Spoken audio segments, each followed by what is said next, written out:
I'm making a film. It's called Brazil, where hearts were entertaining June. We stood beneath an amber moon and softly murmured someday soon. We kissed and clung together then.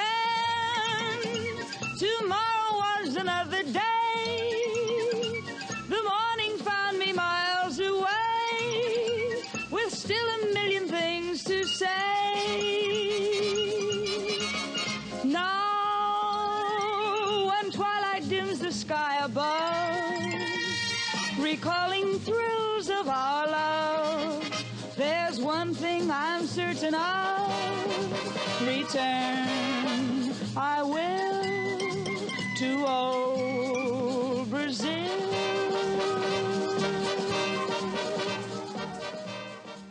What is Brazil?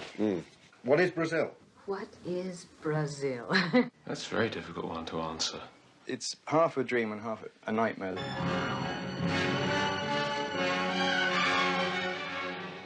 I mean, normally you have reality and dreams, but in this, you have dreams and nightmares. I guess you could say it's a farce and a romance, and it is a comment on society to come, the future of the world. Brazil is a dream, and it's a fantasy, and it's a comedy, but I mean, to me, it's rather a chilling reality. Picture me in these. There's something bizarre and extraordinary. It's escape into the world of imagination and dreams. It's a bit like a sort of film for teaching you how to cross the road, and it's all about minding where you're going. I want to report a wrongful arrest. Have you got an arrest receipt? Yeah. It's the depths of the psyche. It's the unconscious uglies. It's the things you run away from. It's the things you don't want to see. It's a very funny piece, but there's a kind of sinister threat in it. I think it tells us about relationships between people in a world that has lost its humanity. It's the myth of the free man in an unfree society. I think in some of the ideas and thoughts and attitudes and fears about the establishment, about authority, about people doing as they're told unquestioningly, it philosophically comes from the same stable as Python. But in visual terms, it's pure Gilliam.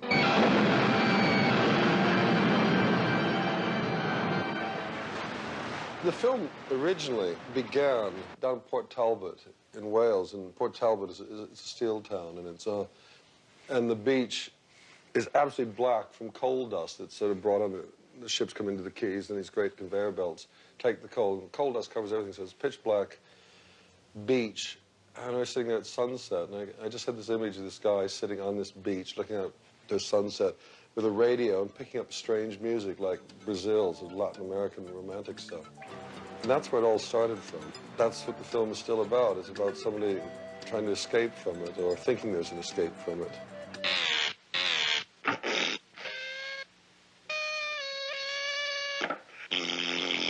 When I first was writing this film, I had Jonathan in mind.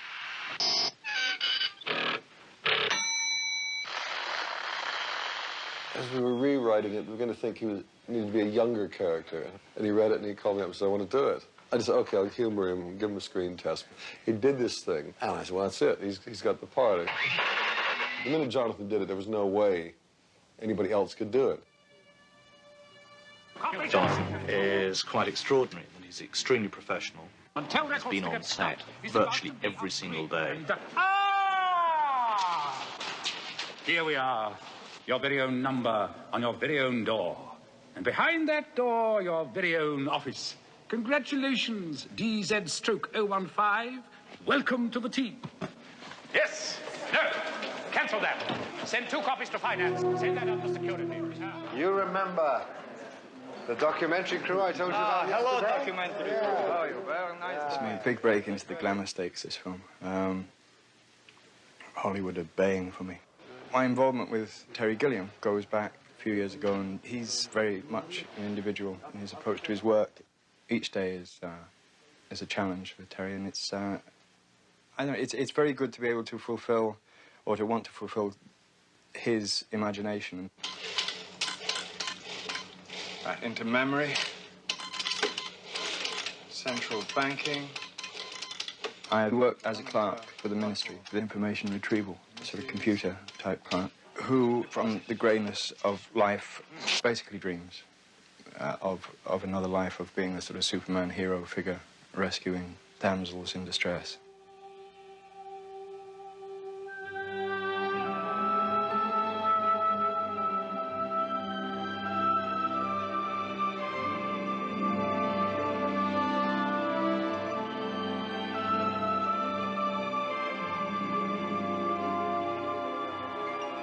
Now, this is a model of Sam in the film, who's having a dream of flying about. The hair's made of feathers, so as it travels through the wind, there's a little bit of movement from that. Inside this, we've got a motor that makes the wings flap up and down. We have to do this very, very fast because we're turning over at 5 times speed. Because the clouds we use move their smoke and they move very fast. We have to slow them down to make them look real. On the back here, we've got this rather interesting piece of dressing which looks very nice, but it also has a function because when we fly the real actor, he'd be wearing these wings. They're about 13 or 14 feet wingspan. They're quite heavy. And we can use this system to take the weight out of the wings when he's flapping. He won't have to do any work, except for acting. What do you want to do? I'm not sure where the best place. In The Meaning of Life, he did that short which was building moving along. When he writes in a script a building moving along, he doesn't want anything less than that. Bending it when you're in that position. That's right, yeah. If we were going to do flying for any other film, I wouldn't worry. But when Terry says he wants to see flying, he means he wants to see flying. Nothing less than the virtual reality. It's just the wrong. I mean, it just isn't allowing it to be. Every time I read the scripts, I just get frightened. My heart's going, oh, God. You don't want that. I was just trying to get that movement there. I lie to myself a lot, but it's all possible and easy. I think it's the only way the films would happen, because then by lying to myself, I believe it's going to be possible, and I convince a lot of other people it's going to be possible. At least we start the process, and then we're into it. That's when the reality rears its ugly head. It's about right for Jonathan's part.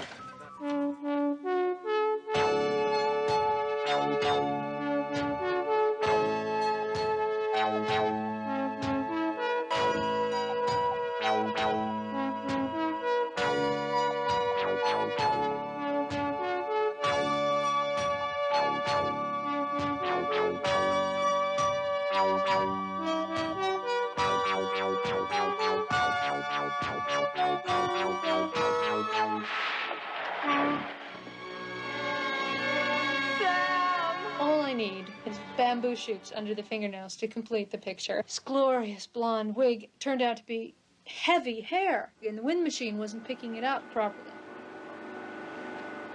His dream girl is totally giving of herself, which is polar opposite, the other end of the axis, to Jill, who is mortified of giving anything of herself. I'm sorry, boys, but we haven't got any bacon. We got no bacon. We got plenty of room. Oh, it's all right. We take a room. Who's there? Kim was sort of thrust into this crowd of real pros. She's fine, she's terrific. Yeah, she's got a good character in there. And I know it's going to sound incredible, but I've been dreaming about you. No, not like that. I mean, I love you. I mean, in my dreams. I mean, extraordinary, isn't it? Now, she's very good here. Oh, yeah. Yeah. Good looking, sexy. Just my type. I just don't deserve such terrific luck. Damn right. Yeah, and that's what you need. When we start putting the sounds on, Terry, we're putting huge screams on, big boot sounds. We go bang! Ah! Well, this was a very difficult film to start with. There was always a panic about the script. Terry had ideas, but he didn't actually, he couldn't get them into the script, and it went through a couple of writers. He just said, have you ever thought of working with Tom Stoppard? And that seemed a wonderful idea, you know, me and my pictures and him and his words. I think he only came to me because the whole thing, by the time, by the time a film gets made, we're all a lot older. And I think that the pages had just got flattened out as the months passed, and he wanted somebody to just sort of stir them up a bit and see what came to the surface. Actually, I really wanted him to shake, not just shuffle it, I mean to really shake the thing by the scruff of the neck. Terry, I think, would like to have met more often, talked on the phone more often, and I didn't want to do that. I just wanted to talk to him a couple of times and take the whole thing away, and then he'd have to trust me for a couple of months, and then he'd get back 120 pages, for better or worse. He preferred exactly that. Write, go away, write, come back, we discuss it, you go away. And I can't work that way. I think that most people who make films would like to meet twice a day with the writer so they can change in the afternoon what had been written in the morning.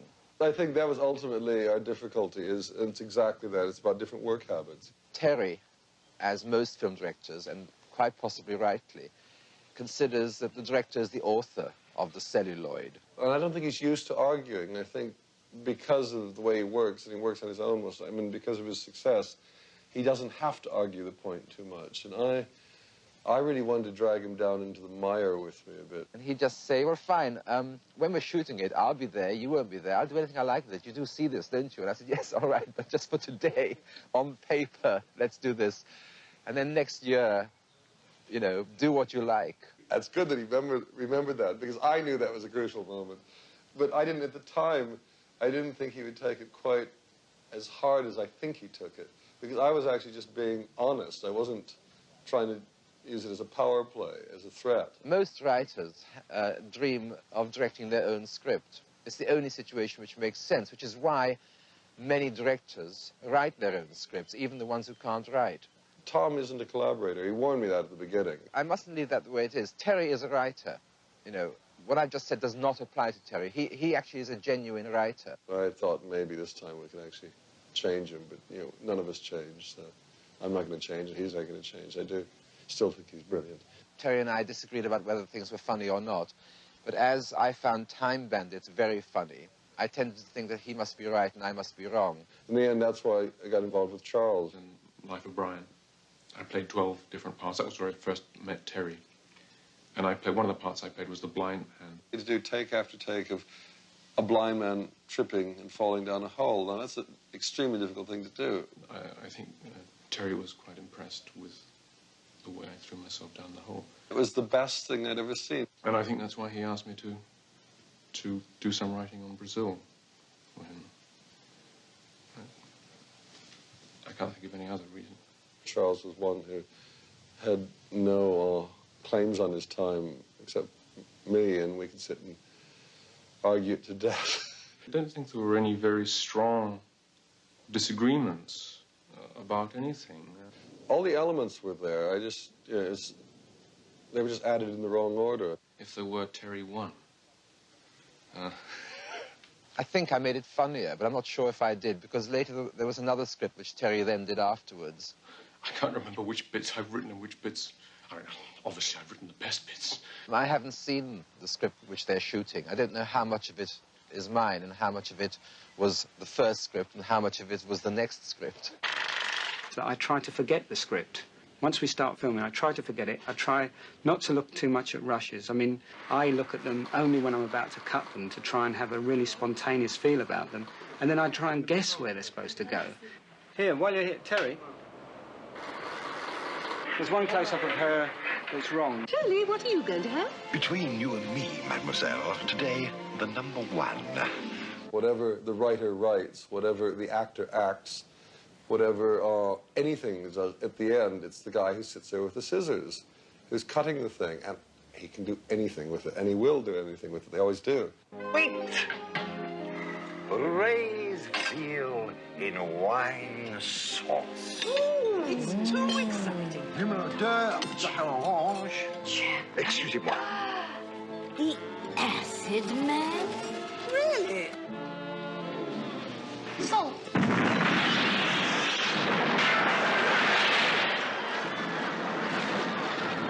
The restaurant scene which we shot at Mentmore which is extraordinary. It's the home of transcendental meditation. Is where we shot one of our most violent scenes. Thinking about it as a more meaningful film, the way it was played. I mean, the fact that, I mean, you've got very wealthy people sitting, eating at a restaurant. An explosion goes off, and they carry on with their meal. Right. I saw the most wonderful idea for Christmas presents at the chemist. Gift tokens. Medical gift tokens. Oh, that sounds marvelous. At one moment, I thought we were involved in a very sick joke, because there's a film that takes place at Christmas time, all about bombs going off in shopping centres. And then at Christmas time, Herod blows up, and they were back in business. Just like that. I thought it had actually gone wrong. I couldn't believe the sort of size of the flames and the fireballs that were coming through. Yeah. And it's pretty dangerous stuff. Well, I wish we'll get it. I mean, I'll be lucky to get the scene. They wanted me to do this massive explosion out of the kitchen, but that was quite a problem. We couldn't make loud bangs in case the glass cracked. And the whole place was glass, had a glass roof, glass walls. So we used these gas guns. And then we do lots of tests and we calculate just how far people in the restaurant can sit away from the ball of fire without getting their hair singed. George Gibbs, who's doing the special effects, and he just finished Raiders, too, and he says this one is harder. Oh, my God. You want Michael Palin? He's not in. Well, if he is in, he's busy. All right, if you want to see him, he'll have to go and see his personal assistant, Mr. Katzenberg, around the back, in a garden. I'll tell him you're here. Mike's wonderful. Harvey, trouble. He provides coffee and things on the set, if I remember correctly. He's a little-known man who, this could be his big break, I think. Put him in the eyes of the world as a supporting actor. Ah, good afternoon. I'm Katzenberg, Mr. Palin's personal assistant. Extremely personal assistant. I'm afraid he's rather busy at the moment. We're trying to cut him down to 23 interviews a day, but if you'd like to take your place in line, he's giving some phone interviews over in the Attenborough room. I'm sure he'll oblige. Thank you. In a strange way, this was probably one of the more difficult things for Mike, because I was trying to get him to play himself, which isn't what Mike does. Mike is brilliant at playing 10 million other characters. No, I played the character of Jack. Yeah, Jack Lint. No, someone else plays the girl. That's right. Sam! He's sort of best friend of the hero, and he retrieves information from people in various different ways, most of which are fairly gruesome. Alice! Jack really is the sort of man who likes to look right and likes to have everybody around him looking right, even his wife. Action. Bam! Sam, do you know Alison? You remember?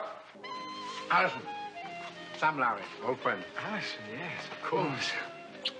Well, you look different. Well, I'm 2 years older. And she's been to Dr. Jaffe. She doesn't like me telling people, but in fact, she's really pleased. I knew there was something different. Remember how they used to stick out? What? Oh, yes. Well, rather. Always used to wonder if they were real. What, my ears? Sorry? Dr. Jaffe pinned her ears back. Yes, that's right. Always used to wonder if she wore false ears. Oh, Mr. Heltman. Yes. False ears. Sorry. That was fun, Captain. Terry is worth working for, if you see what I mean. Alfred, don't get excited just because you're unfilmed today. You can all be cut out later. He tends to produce on screen things which other people would never even begin to attempt to produce on screen. Our collaboration began with the Python movies, and then Jabberwocky. We then worked together on Time Bandits, which actually did some writing for as well. Brazil, yeah. No, not in Brazil. It's called Brazil. Brazil. It's a world where people would like to be when they go to work in the morning. And the factory hooter goes, and you dream of being somewhere else. Early on, I said we wanted to shoot in power stations, and Croydon came up, and we were looking at it, and I said, well, I always wanted to look inside a Koenig Tower.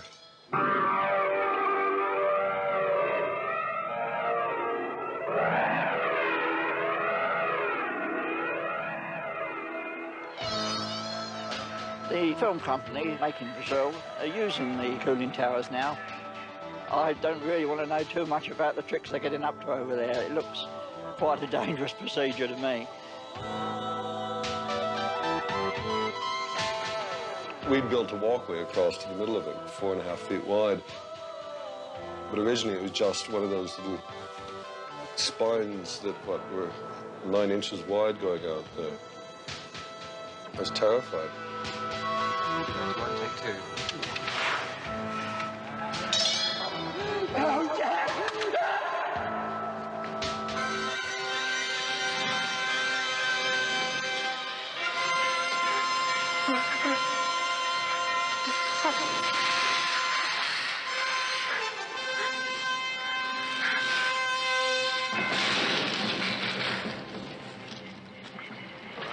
There weren't any particularly easy scenes in this film. Everyone was a nightmare. My job on Brazil was to age Catherine from 70 to 40. This meant making her look older at first, then making her look younger afterwards. The job involved taking a head cast of Catherine.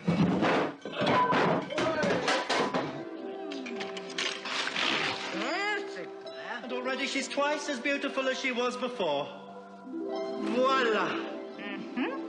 This is Catherine Hellman's head. What I've got to do now is sculpt in clay all the bags and wrinkles that make her look older. This can take a week or two. What I do next is make a latex copy of the clay modelling that's been done on this face, which looks something like this. I first met Terry Gilliam on the telephone. It seems that he was doing a film called Time Bandits, and he said, hello, want to come and do a film with a crazy American? He had seen Soap, which was very popular over here, and still is, I guess, it's still going. And he thought that my kind of acting suited his kind of directing and scripts. Just bent, just a little off. At the time we were doing Time Bandits, he talked to me about the character that I'm doing now. He said then that he had an idea for a crazier film than Time Bandits, but he didn't think anybody'd ever give him the money to do it.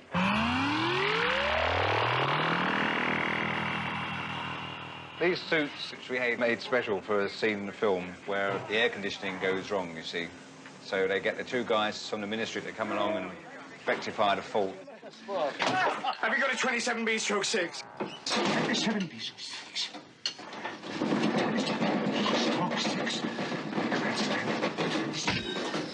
We found a company that make plastic suits for people that work in chemical environments. Believe it or not, people wear these when they're manufacturing bread to stop the hormones getting in their lungs, so we're told. What? My God, what's going on? Emergency procedures. I haven't got an emergency. Sam and Tuttle, Robert De Niro, they come along and they change over the sewerage for the oxygen supply on a panel outside the flat.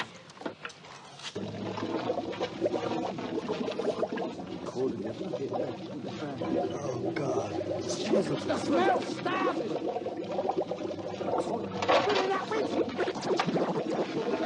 Oh, God. Shit. We're all in it together, kid. I don't know how De Niro does it, but he does it. It doesn't even show when you're first looking at it. And then when you put the whole thing together, it's there. It's a film performance. It's not a performance per slate. Arnon Milchan is producing. Had just done King of Comedy and was doing Once Upon a Time in America, both starring De Niro. Arnon was saying, well, why don't we get someone like Bobby De Niro to be in the thing, you know? He just didn't consider that sort of thing. He's far too big a name for the likes of us. It's a very daunting prospect to have someone from a totally different background in terms of discipline and training. It was only to the last minute he finally said yes. And it became such a battle, us trying to convince him, at the same time trying to tell him it was going to be very difficult. Every 2 weeks, I get a visiting celebrity comes and acts.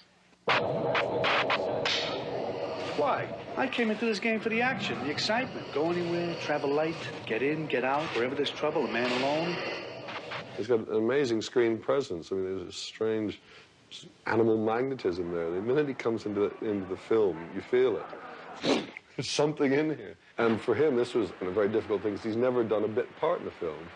I mean, he's the star of a film always. In a strange way, he's turned out to be the most important relationship for the Sam character in there.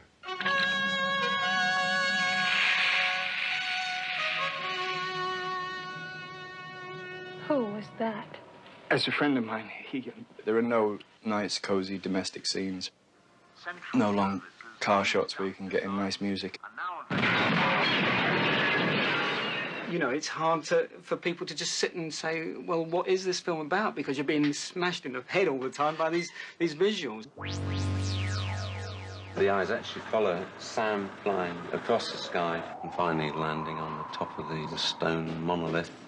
Oh, it's going to be a shock to see the single eye. When we pull back and see that there's thousands of damn things, it's going to be horrendous. And then when they move, it's going to get even worse.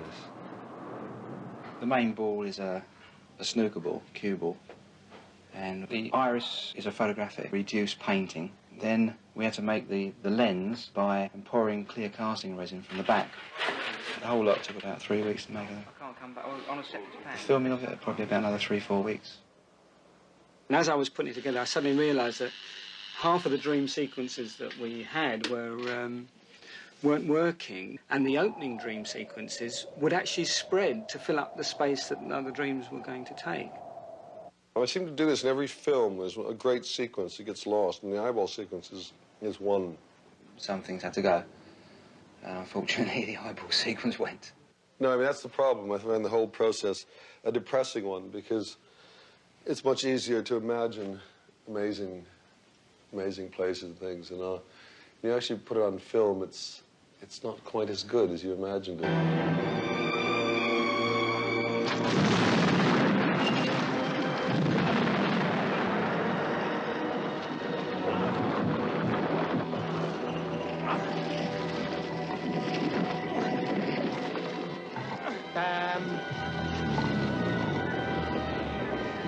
Don't go. Please. What is Brazil? Yeah, no, I just, there was someone else on the line, a Japanese voice. I don't even know why it's called Brazil. I keep asking Terry why it's called Brazil. At the beginning of filming, I had a view of it, and at the end of the filming, I'll have a view of it. Right now, because we're right in the middle, it's, I've forgotten. Nobody knows. It's Brazil. It's,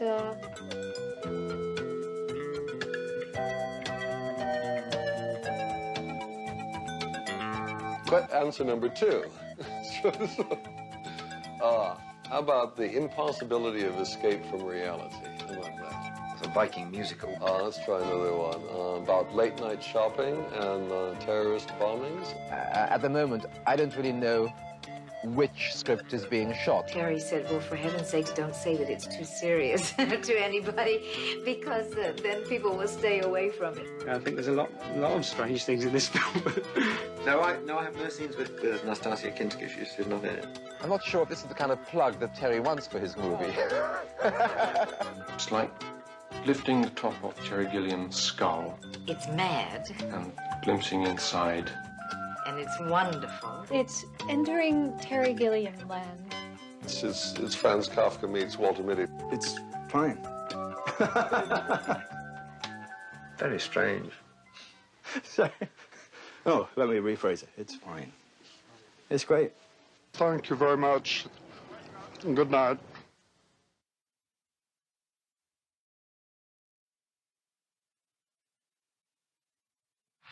I want to read you a file memo, which I wrote.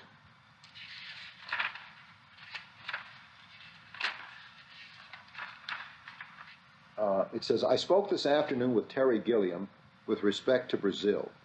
I told Mr. Gilliam that I had seen his last version of the film, and although I felt the shortening and other editing changes constituted an improvement, I nonetheless thought that the film had major problems and required substantial additional work. Mr. Gilliam told me that this was his final version of the film, and that the film had been received well by various Americans to whom he had shown the film both in England and the United States. Additionally, he indicated that, quote, many people at Universal shared his excitement about the film. By the way, these many people are never named. They are the nameless hordes. I indicated to Mr. Gilliam that notwithstanding his, quote, commitment to his film, the fact remained that a prior preview of the original film indicated a very poor reception from the audience, and that I felt my responsibilities precluded our releasing a film that had been so poorly received by an audience without attempting to improve the film from an audience point of view. I invited his participation in such changes as we had in mind. Mr. Gilliam indicated he certainly did not want to be a party to this, and that I would be the recipient of a war, in quotes, which would be more unpleasant than releasing the film in his version. Reply, quoting reference 319 Mayday. Attention, Sidney Sheinberg. Dear Sid, once upon a time you told me that you were not the one that put me in the chair at the end of Brazil. I'm afraid that is no longer true, unable as I am to think of anyone else who is directly responsible for my current condition. Your later offer to be the friend who becomes a torturer has more than come true. I'm not sure you are aware of just how much pain you are inflicting, but I don't believe responsibility to the company in any way absolves you from crimes against even this small branch of humanity. As long as my name is on the film, what is done to it is done to me. There's no way of separating these two entities. I feel every cut, especially the ones that sever the balls, and I plead, whether they are done in the name of legitimate and responsible experiments or personal curiosity, if you really wish to make your version of Brazil, then put your name on it. Then you can do what you like. Sid Sheinberg's Brazil has a nice ring to it, but until that time, I shall continue both to decline and also to decline. Please let me know how much longer must I endure before the bleeding stops. Deterioratingly yours, Terry. C.C. Jack Lind. In July 1985, when Europeans were seeing this image of Sam Lowry about to be tortured by his friend Jack Lint, the scene had special meaning for Terry Gilliam. Terry was told that the 2-hour and 22-minute version of Brazil, released internationally by Fox, was too long, too confusing, and too downbeat for American audiences. What followed was one of the noisiest, most unusual, and most instructive confrontations between a filmmaker and a studio in Hollywood history. Noisy because the best parts of the battle were fought in public view, unusual in that the filmmaker won, and instructive in what it taught us about the way Hollywood works and the way critics think. Hi, I'm Jack Matthews, film critic for Newsday and co-host of the syndicated television show Cinema. In 1985, I was a film columnist for the Los Angeles Times, and through my coverage of the Brazil saga, I became a part of it. My column became the battleground where shots were fired from both sides and where producer Arnon Milchan carried on negotiations for an attempted buyback of the movie. There was no secret where I stood. I loved Brazil almost as much as I loved writing about it. And the beauty of the story was that both sides were completely open to me. In fact, they were talking to each other most of the time through my column. My job was to treat everybody fairly enough that I could get the whole story. And it all began years earlier in the depressed coal town of Port Talbot, Wales. I hope this is true. I've at least begun to believe it's true, that the idea originated when I was looking for locations for Jabberwocky or Holy Grail, one of those two films. And it's we were in Wales, and Port Talbot is a steel town that has fallen on hard times. And I was out on the beach in the evening, and it's the most dismal place in the world because there's these great jetties and conveyor belts that carried the coal from the ships up to the steel plants. And all this coal dust had spread over everything, so everything had this wash of blackness over it, and it was ugly, it was gray. And the sun was setting, and it was a beautiful sunset, and I just had this image of somebody sitting on this beach with a radio, and this beautiful sunset, obviously trying to escape from this bleak world of his, and picking up on the radio this song. While these ideas were percolating on the back burner, Gilliam was busy making Monty Python and the Holy Grail, Time Bandits, and the short film that became the prologue to Monty Python's The Meaning of Life. It wasn't until he met the hard-charging Israeli producer Arnon Milchan, who'd just done The King of Comedy with Martin Scorsese, that Brazil moved forward. When I first met Arnon, it was in Paris. I was on my way somewhere, and yes, I met in a restaurant because he at that time was producing the stage production of Amadeus with Roman Polanski, and Arnon effectively charming person, and to wander into this fabulous restaurant in Paris, and there's Polanski and the whole glittery world there. I was easily seduced. And Arnon is a very seductive character, and he's great. And he's, at that point in Hollywood, people were saying, don't get involved with the man. The man's a pirate, the man's a crook, and a buccaneer. And I like that, because that was what I wanted to be as well. I wanted to be raping and pillaging my way around the Hollywood system. And Arnon was doing that, and we got on very well. And I like the sense of adventure with him. Oh my God, this is Terry Gilliam. You know me, I'm like a starstruck only with directors. And somebody say, oh yeah, you know, anyway, Roman within a few minutes got distracted by other things, guess what? And I got introduced to Terry, and he said, oh, you did The King of Comedy, oh, I can't believe it. And I said, I can't believe you did Holy Grail and Time Bandit, and we couldn't believe this. By the time, and we kept talking, and somehow, I think we finished a bottle of wine, or 2 or 3, and he started to tell me about that movie. And all I remember was watching his body language, and the only thing I remember him describing to me this scene that actually didn't end up in the movie with the eyeballs, how these eyeballs keep watching somebody in the sky, and he described this vision that he has of wherever you go, you're being watched. And the way I tell stories, people say, huh? Because I usually tell stories in all the wrong order. It's I'm halfway through it and realize that I haven't given them a key bit of information from the beginning, but I do it with such sort of energy and you know, blah, blah, blah, blah, blah, and they think something's happening, but it's not. It's just a lot of noise. And it's but then when I calm down, they see I'm reasonably intelligent and seem to be aware of what I'm doing. It's all an illusion. I said, I wish I could be involved in this movie. And he came back from the bathroom, which was a phone call, and apparently we made a deal, which he didn't remember, I think, and I didn't remember exactly the next day. I know we told our lawyers we made some kind of a deal. I made a commitment to a movie I never read before, never heard, and definitely couldn't describe. And he made the commitment to a guy, I don't think he even knew how to spell my name. So that's what I remember. The feeling was very, very immediate that, yeah, let's do it. That was the sense of it. And that's what I liked about it. And I'm very vague about things, the details of when and where, because it's just, yeah, let's do it. This is great. Here we go. And he put the money, and Tom Stoppard excited him, you know, because he, you know, class playwright. And then we got to work on it. And it was a simple, that's the way I remember it. I remember it very simply. It may be more complex than that, but to me it was just two people liking one another and saying, and one of them having money and the other having talent, and let's do something. Imagine somebody with a hangover trying to tell the story of Brazil without having read it, without knowing Terry. It's hard to tell it even after you saw the movie. Yeah, so yeah, I definitely was called crazy and suicidal. Milchon financed the Tom Stoppard and Charles McEwen rewrites of Brazil and shopped them around Hollywood. It was rejected by every studio.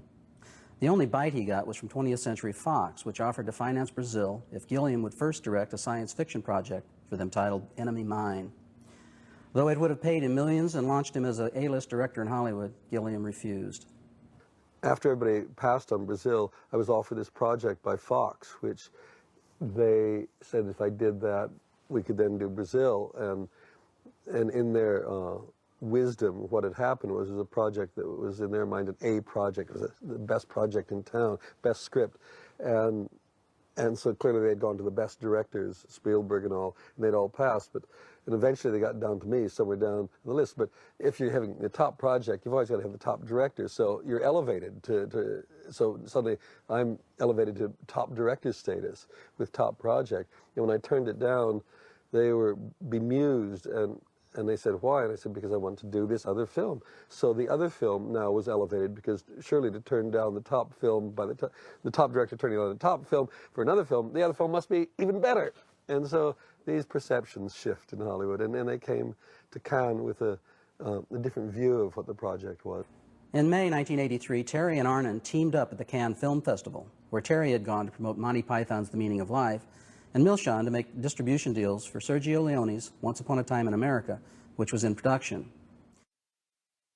We were in Cannes, Arne and I, running around the corridors behaving like idiots, which is really useful because they don't understand you when you behave like that, when you're not on your knees begging and groveling, when you're cavalier, we don't need your money. They start, well, come on, take some. Somehow Milchon started a bidding war for Brazil between Fox production chief Joe Wazan and Universal's Bob Ramey, both of whom had earlier passed on it. I met with Terry. Terry had given me a script, and I read the script once here in the United States, in Los Angeles, and I liked the script, but I have to, frankly, you know, it was a complex script, and I knew that Terry would be bringing so much more to it than what was on that printed page. I wanted to meet with Terry and have him explain it to me, which we did in Cannes. He came to my suite in the Carlton Hotel, and we talked about the picture, and he spent several hours, and he took me through the script page by page. He told me the story. The whole thing about Cannes is that you get executives out of their offices in LA and you bring them down to the south of France. The sun shines, there are beautiful women, there's lots of wine, great food, and they're vulnerable. That's the important thing about Cannes for me, is that they're now in our world, and we've sort of got them, we've dragged them out of their safe little worlds. And in the case of that year at Cannes, I mean, with The Meaning of Life, it really was a big success there. And I had done this silly opening that was not supposed to be the opening, but because it didn't fit in the film, we pulled it out of the film, but it doesn't matter. That's another story. There is a buzz. There's a buzz. You're hot. You're the person they want to talk to. And so we had these meetings, and I remember the people from Fox flew in, and they get very excited too, because they get to fly in on a jet, a private jet, so that makes you feel good. So everybody's feeling good, and they're feeling dynamic, and they want to do things and make choices. And you can almost say anything to them, I'm convinced, and they will fall for it. And I don't think they're hearing what you're really saying, to be honest, because they're taking in all this information, the peripheral information about the sun, the wine, the reception of one film, all that. I don't think that created the sense of excitement or heat for this project. I don't remember it that way at all. I mean, my memory is that we wanted to be in business I wanted to be in business with Terry Gilliam, and I thought it was, and I liked Arne Milchon. I thought he was a good producer. I thought this was an attractive deal from a deal point of view for Paramount. I met Paramount for Universal, and I made the deal. It was, I think, $9 million for all U.S. rights, based on the previous picture, Time Bandits. That was a slam dunk. That was an intelligent deal.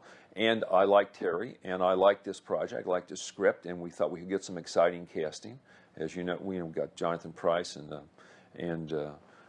Bobby De Niro, and so it was a simple, straightforward piece of business for me. And I do believe there was some competition, but I don't remember that.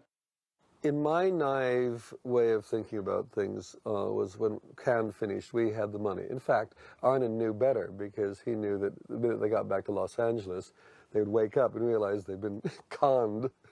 And so we've done it, jumping up and down. He's zipping off to LA as fast as he can to get him to get the signature on the paper, because he knew how fragile the whole thing really was, how much of an illusion it was. And he managed to do that, and so, Fox ended up with The World, and Universal ended up with North America. Wazan committed Fox to another $6 million for the international rights. In Brazil, the project no one wanted was underway with a $15 million budget. By the time the film was completed, there had been a changing of the guard at Universal.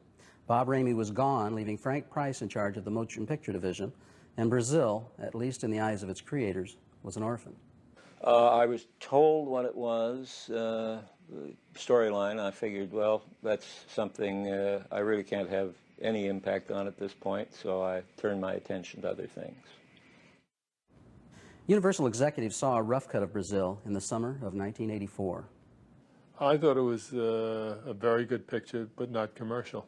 I mean, Terry's a very gifted filmmaker, and I mean, the sets and the effects were dazzling, and it was when I saw it, I said, this is it was probably make a very good art house release. I didn't think it was a breakout movie, but I didn't see it as an art house film either.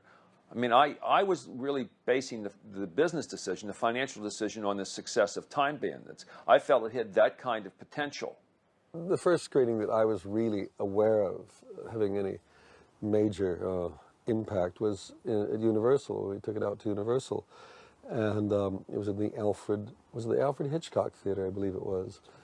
And there they all were, the boys, Sid and Frank, and was Lou there? He might have been there. There were a lot of people.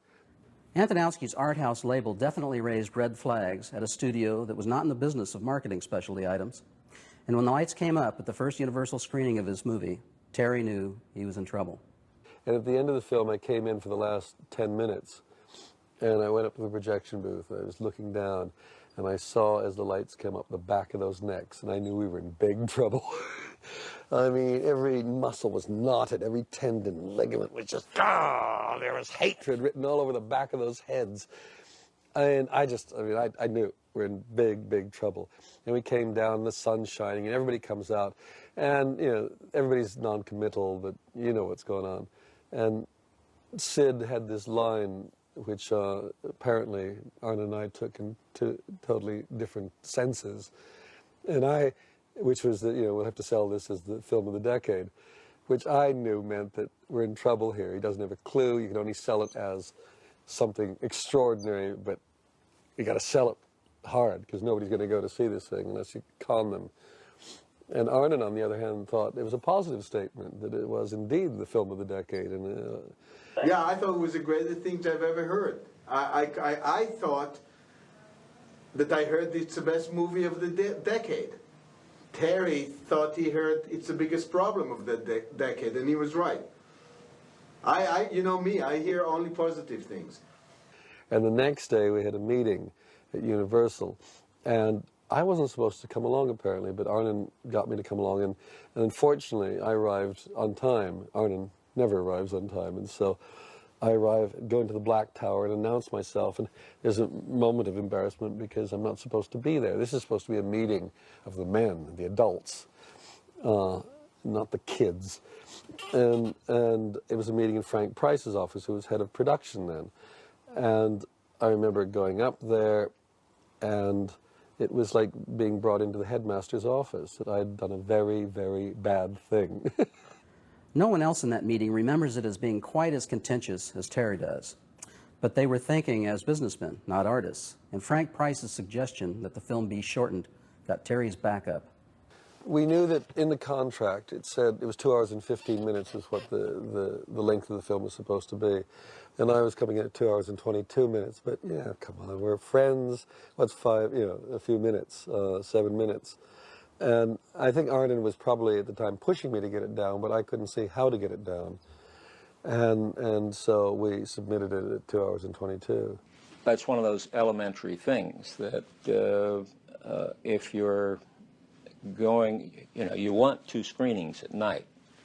Certainly if you have an adult film, it's an economic handicap to be able to only have 1 screening. So if you get too long, that's your problem. So anytime with a long film, you need to have that conversation.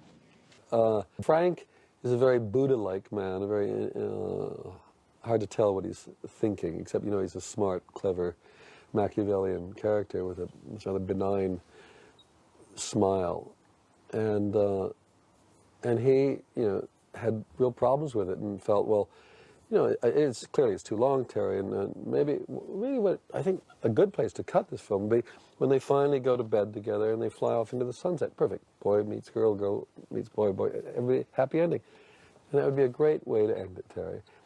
And I said, well, that would be a Frank Price film, not a Terry Gilliam film. And my name's on the credit at the moment. He didn't know how to take that. 2 days later, Brazil was previewed for an audience recruited from psychology and philosophy courses at nearby UCLA. The way Universal's marketing people saw it, the audience, if anything, was stacked in favor of the film. And according to them, it did not go well. That's right, and that was a disaster. Well, I think there were walkouts and everything else. It was a picture you could only, I mean, it was a picture that I know from the beginning was a cult film. You get an audience in if you got reviews, but the general audience would never like this film. They wouldn't get it, and they wouldn't like it. The problem is I knew it was a wonderful film because I'd been to France and seen it. I'd seen the reviews there. I'd been around Europe. I'd seen how it played. I knew it didn't play for everybody. I knew I'd seen the people walking out of the cinemas. I knew for a lot of people it was complete rubbish. It was offensive. It was irritating. It was an assault on their senses. It was kind of, I kept saying it was cinematic rape. You know, we got them in there and then we get them into a dark corner and we beat the shit out of them in the movie. And so I knew it was all of those things. And I knew, on the other hand, that for others, it was just magic. It transported them. It said everything about the world that they felt. So I was a happy guy. I don't want to please everybody. I remember talking about it after the screening, and I told him what I thought. So which is in essence what I've said here. It's a good movie, entertaining, but for a special audience, and that's the only way I knew to release it. And I think Sid's expectations went beyond that. He felt there was a highly commercial movie potentially there. Sid's point of view is if you could take out the depressing aspects of the film, which was the last act, you'd have a commercial picture. I don't know that you ever would have had a commercial picture, but that's Sid's point of view: is shorten it, make it positive, and you'll have a commercial picture. Which I looked at it and I thought, it is what it is, and it works very well that way. But let's not kid ourselves. Frank, being a clever political man, knew he had a hot potato on his hands, and there was somebody with hands waiting to grab it, Mr. Sid Sheinberg. Maybe one of the places that I should start is, why am I involved in this to begin with? Because one of the questions that he has asked rhetorically is, why is Sid Sheinberg doing all these terrible things to me? I had an instinct, which might or might not be right, that because the picture did have so much in it that I thought was good, that every effort should be made to try to make it as viable as we could. If I thought that it was a total piece of garbage, which I obviously did not think, certainly I wouldn't have volunteered to get involved to begin with, and I hope I wouldn't be as foolish as to have wasted not only my time, but my emotional energy on this subject. So I guess the candid answer, to be as self-examining as I can, is I think I must have believed, and I do believe, that things can be done vis-a-vis the length and possibly other things in connection with this picture that would make this picture more accessible. The term I kept using with Terry Gilliam really is accessible. He has his own recollection of things, some of which I wonder where he gets, but nonetheless, I have always believed that there is a picture that is brilliant in parts, that is too long, and that is, in essence, difficult to access for an audience. Clearly the audience it was intended for didn't know what to make of it, so Sid was caught in the middle. And yet I think, in his fatherly way, felt he could take this young and obviously foolish filmmaker and whip him into shape and take what was clearly fantastic material and blend it into something that could be a wonderful and great and commercially successful film. And again, when he didn't understand that he wasn't part of the creative process.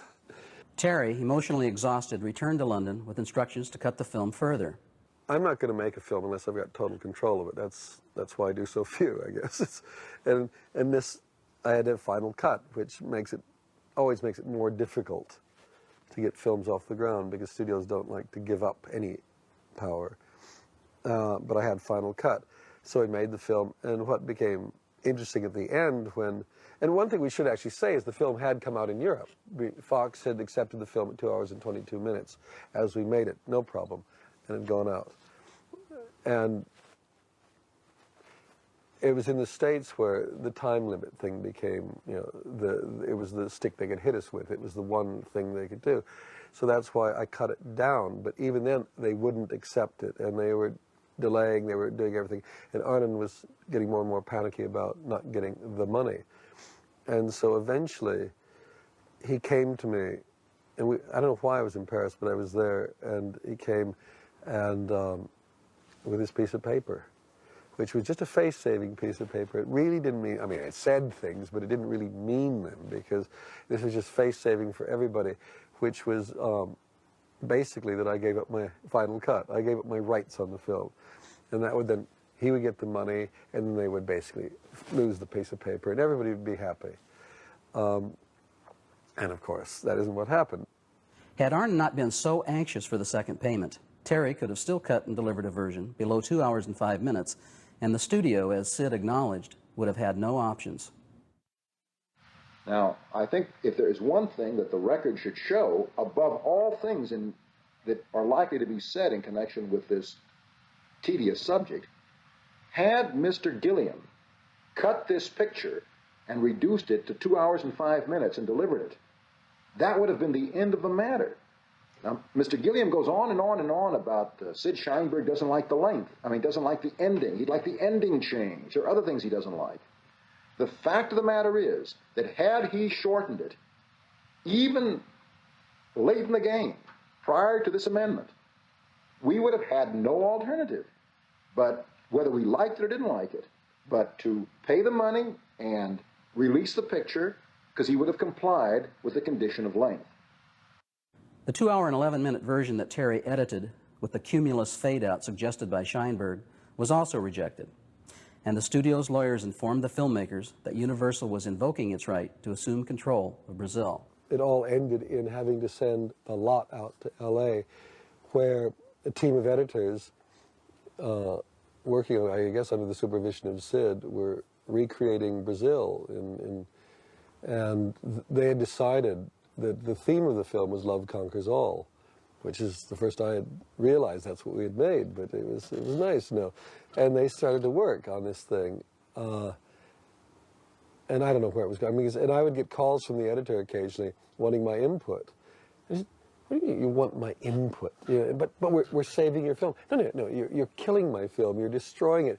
You've taken the child, and you're asking which limb do you want chopped off? His right leg, his left leg? Come on. And that's what you're asking me. You're not asking. And he was shocked. He couldn't understand that I wouldn't cooperate in every possible way to get that film out. And I said, no, but we made the film. There it is. You got what we made. That's it. There's nothing more, nothing less. That's the thing. And after a couple of those phone calls, I mean, I didn't take the calls anymore, but he was shocked that I could be so uncaring about my work. I mean, that's how they read it. That's what's wonderful, that I'm the irresponsible one. I'm the one that doesn't care. I'm the one that's walking away from my responsibilities as the creator of this thing. I mean, Sid, what was interesting in all of this, they all use those words like responsibility and I mean, to be honest, at the time I remember my vocabulary was reduced to nothing, because all the important words, all the words about artistry, responsibility, honesty, creativity, audience, storytelling, they had taken all these words, and I was left with nothing but fuck, shit, piss. And so that was all the vocabulary I was left with, which I used. Fuck you, shit, piss. And they could use responsibility. They could talk in serious tones and sound like they were the ones who really, really cared about Brazil and the audience.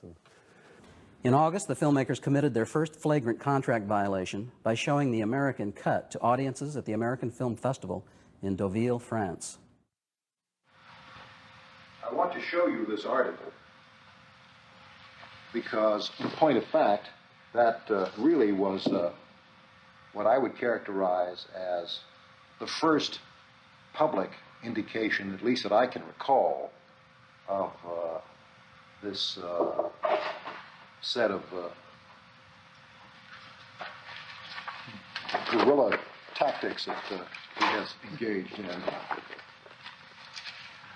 There's an article that appeared in the September 25th issue of Weekly Variety, and it says, Director Terry Gilliam and producer Arnon Milsham declare they're going to do everything in their power to foil intentions by Universal to trim and recut their futuristic black comedy, Brazil, for U.S. release.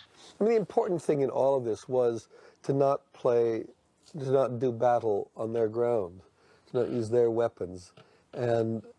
And so by going public, it was quite interesting to take out, to be quoted, Arnon saying, we'll fly any legitimate journalists to Europe or bust them to Mexico where they can see it.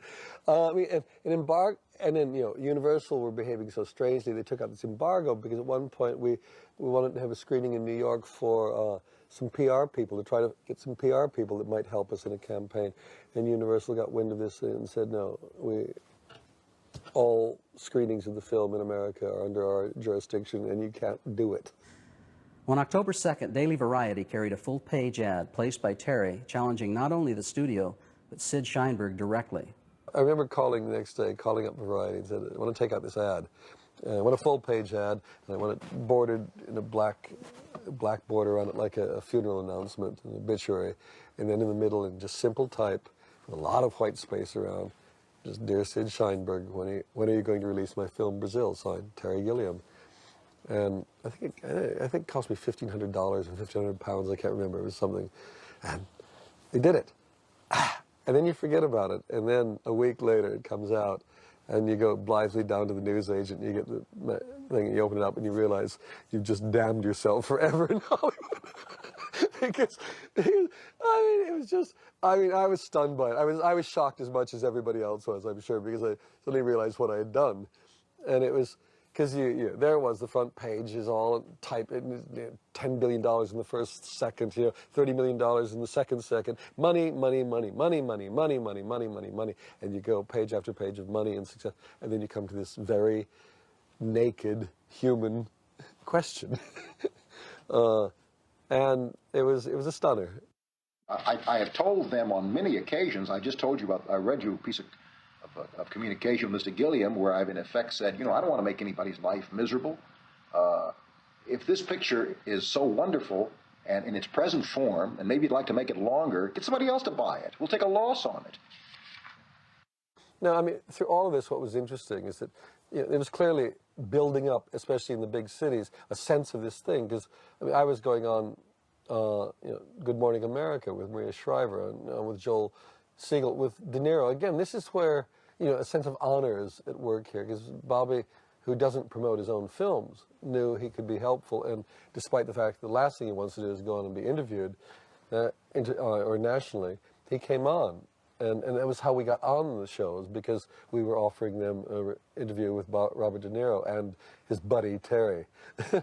and so we go on there, and Bobby, says 2 words, maybe it was 3, I can't remember. It was talkative that day. I think we might have even got to 4. And it's and there's me, and Maria Shriver saying, I hear you have a problem with the studio. I said, I don't have a problem with the studio. I have a problem with one man. His name is Sid Sheinberg, and he looks like this. And I pulled out an 8x10 glossy and pointed on national television. Now, that kind of, bizarre, clown-like, weird behavior, must have driven Sid mad, because it was everything he hated and feared and couldn't comprehend and couldn't deal with. And that was the only thing I felt I could do, is to make this whole battle as personal as possible, not make it about corporate responsibility and gray men and faceless things. It was mano a mano.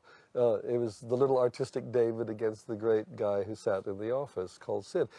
I'm a human being, and therefore I don't enjoy this. But I think what hurts me at a deep level is I think I have given too much of myself to the idea of good working relationships with directors. I don't think there's anyone in this industry who has given more. There may be others who have given as much.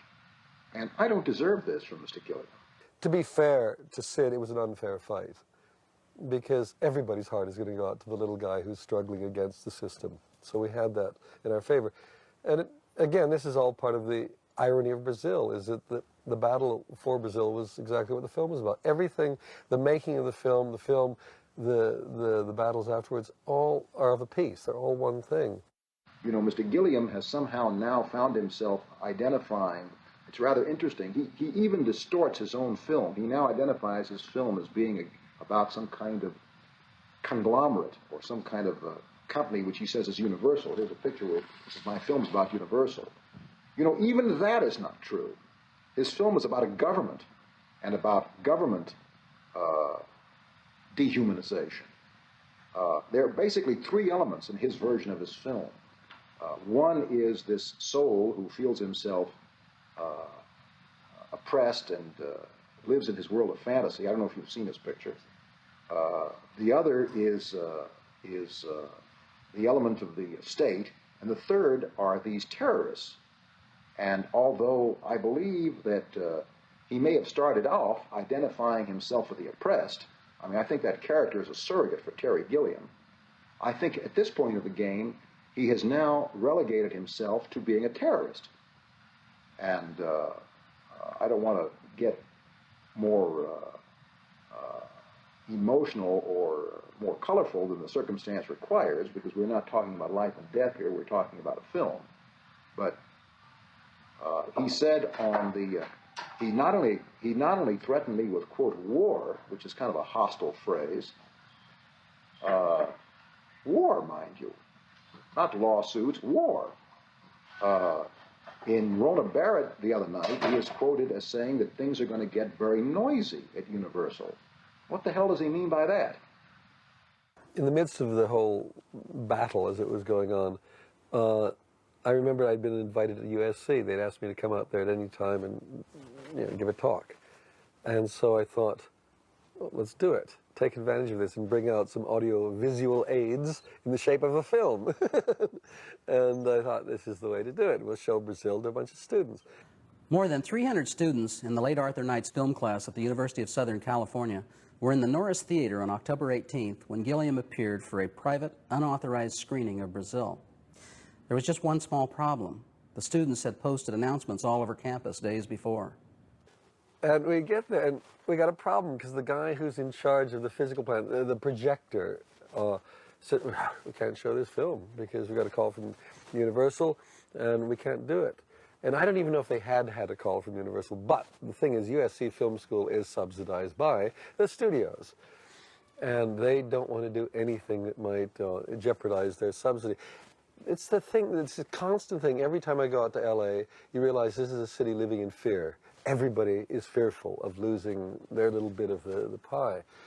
And the guy said, we can't show it. I said, what do you mean you can't show it? I've come here all the way from London, England, in Europe, and this is part of my talk. And so it became a big, no, I'm not going to do this.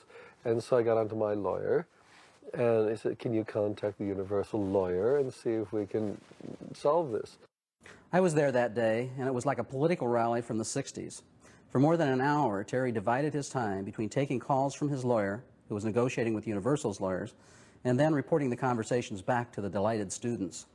I'm down with Arthur Knight on the stage with the students, talking about filmmaking and films, Brazil in particular, and every few minutes I'd be called out to take a phone call. I said, this is, to the students, this is what really filmmaking is about. It's not about camera angles, not about lenses, and not about film stock. It's about this. We spend most of our energy running up and down dealing with people in studios and legal people, and the battle went back and forth, and eventually my lawyer got the Universal lawyer to concede that we could show clips of the film. And so I thought, boom, go to the man who's in charge. Wouldn't have anything to do it. Even then, and by this time, I'm saying, it's Germany. We're in Germany. There's 6 million Jews dying down there, and you're doing nothing? They're burning people down there, and you're doing nothing? But the day wasn't over. That night, Gilliam took his print to the California Institute for the Arts, where he'd also been invited for a show and tell, and this one came off. So we went up to the projection booth with Terry and got the film, and I was informed at that point that the lawyers only wanted to, they were exchanging words back and forth all afternoon, and the only thing that could be shown was a clip from the film, which I think was referenced as a audio-visual aid, for a classroom. And so with that in mind, I took the film and drove back up to Cal Arts and met with the teacher of the class that we were going to show it for. And Terry arrived about 15 minutes after I got there, maybe a half hour. and we all met and decided to show a film clip, roughly the entire length of the film. It was, again, it was like the Black Hole of Calcutta. It was this very small screening room, not enough room. People were piled up. They were in the aisles. They were on desks. They were everywhere. And we showed it. And there were so many, they had to show it again later for the rest of the people. And it was great. It was really, you know, it was for a brief moment, we were part of some kind of revolutionary activity. There was a lot of flag waving and chanting and marching, feeling we'd done something. They couldn't breathe. The air conditioning broke.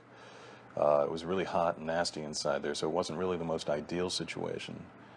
But from what I later heard, the quality of the projection and the sound was better than the screening that took place the next day for the critics. The film got seen by a few more people, and just little by little, this sense that there was a really good or interesting film here that needed help. And despite this embargo on showing the film anywhere, a whole series of clandestine screenings were set up for the LA film critics. And I don't know how many of them there were, but there seemed to be enough for the majority of the critics to have seen the film by the time it came to vote for their awards for the year. And that, to me, was, again, one of the great moments. I mean, everything about this was wondrous because we were getting away with murder. We were doing things that you're not supposed to be able to do. People were standing up that don't normally stand up. Sid Sheinberg was living in fear that, you know, the floodgates were going to open and artistry and creativity would be allowed loose on the streets of Hollywood. The last bit of strategy from Terry and Arnon was to show the American version of Brazil to members of the Los Angeles Film Critics Association on the hope that they would rally to the cause. And on Saturday, December 14th, in a back room of the Beverly Hills Gun Club, they did. It was an odd venue to begin with. I forget where we would traditionally meet, but we had never met in a gun club before.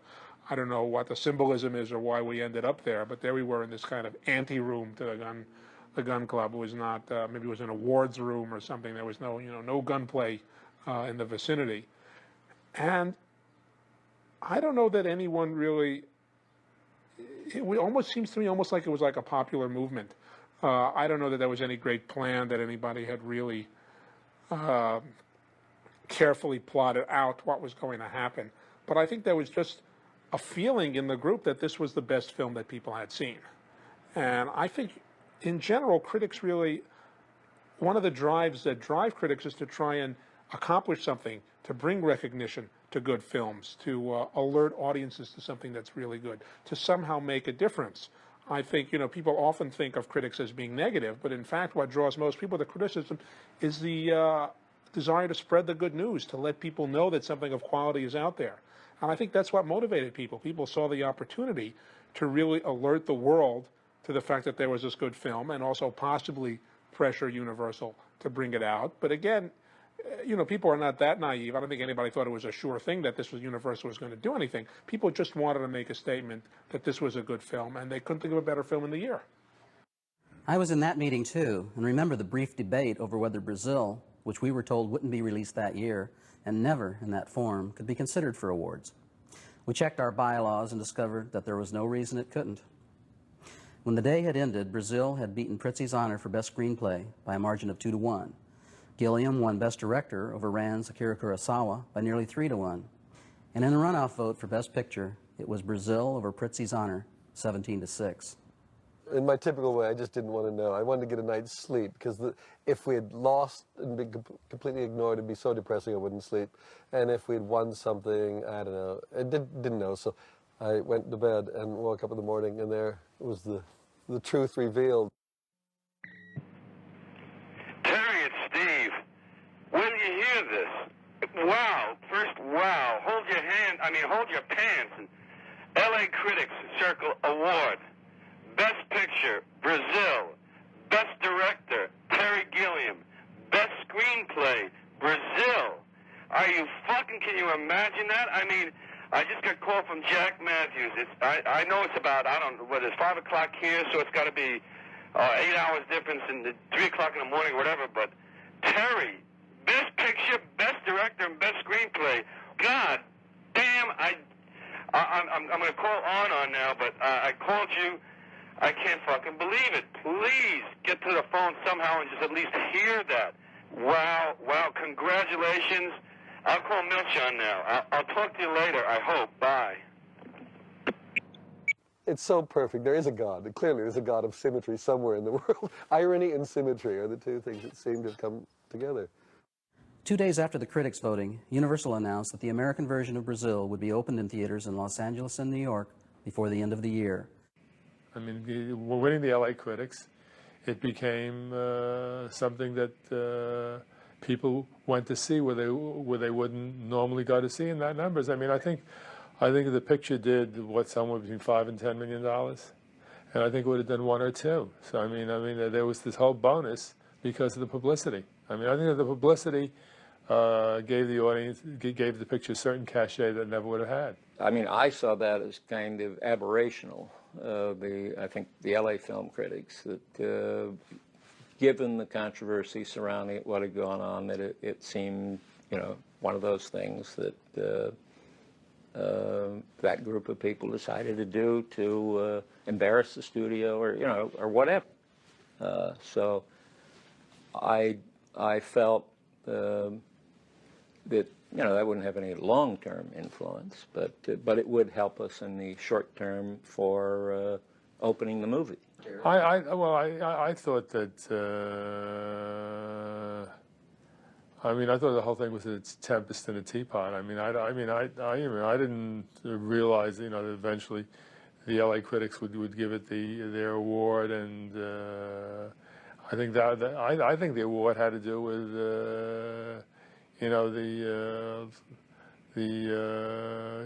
Getting behind the little man who was being, bullied by the giant, and I think that I really don't think the LA critics liked it that much. I think they were just taking a position. I still think that it's the best moment in the history of that organization, either before or since.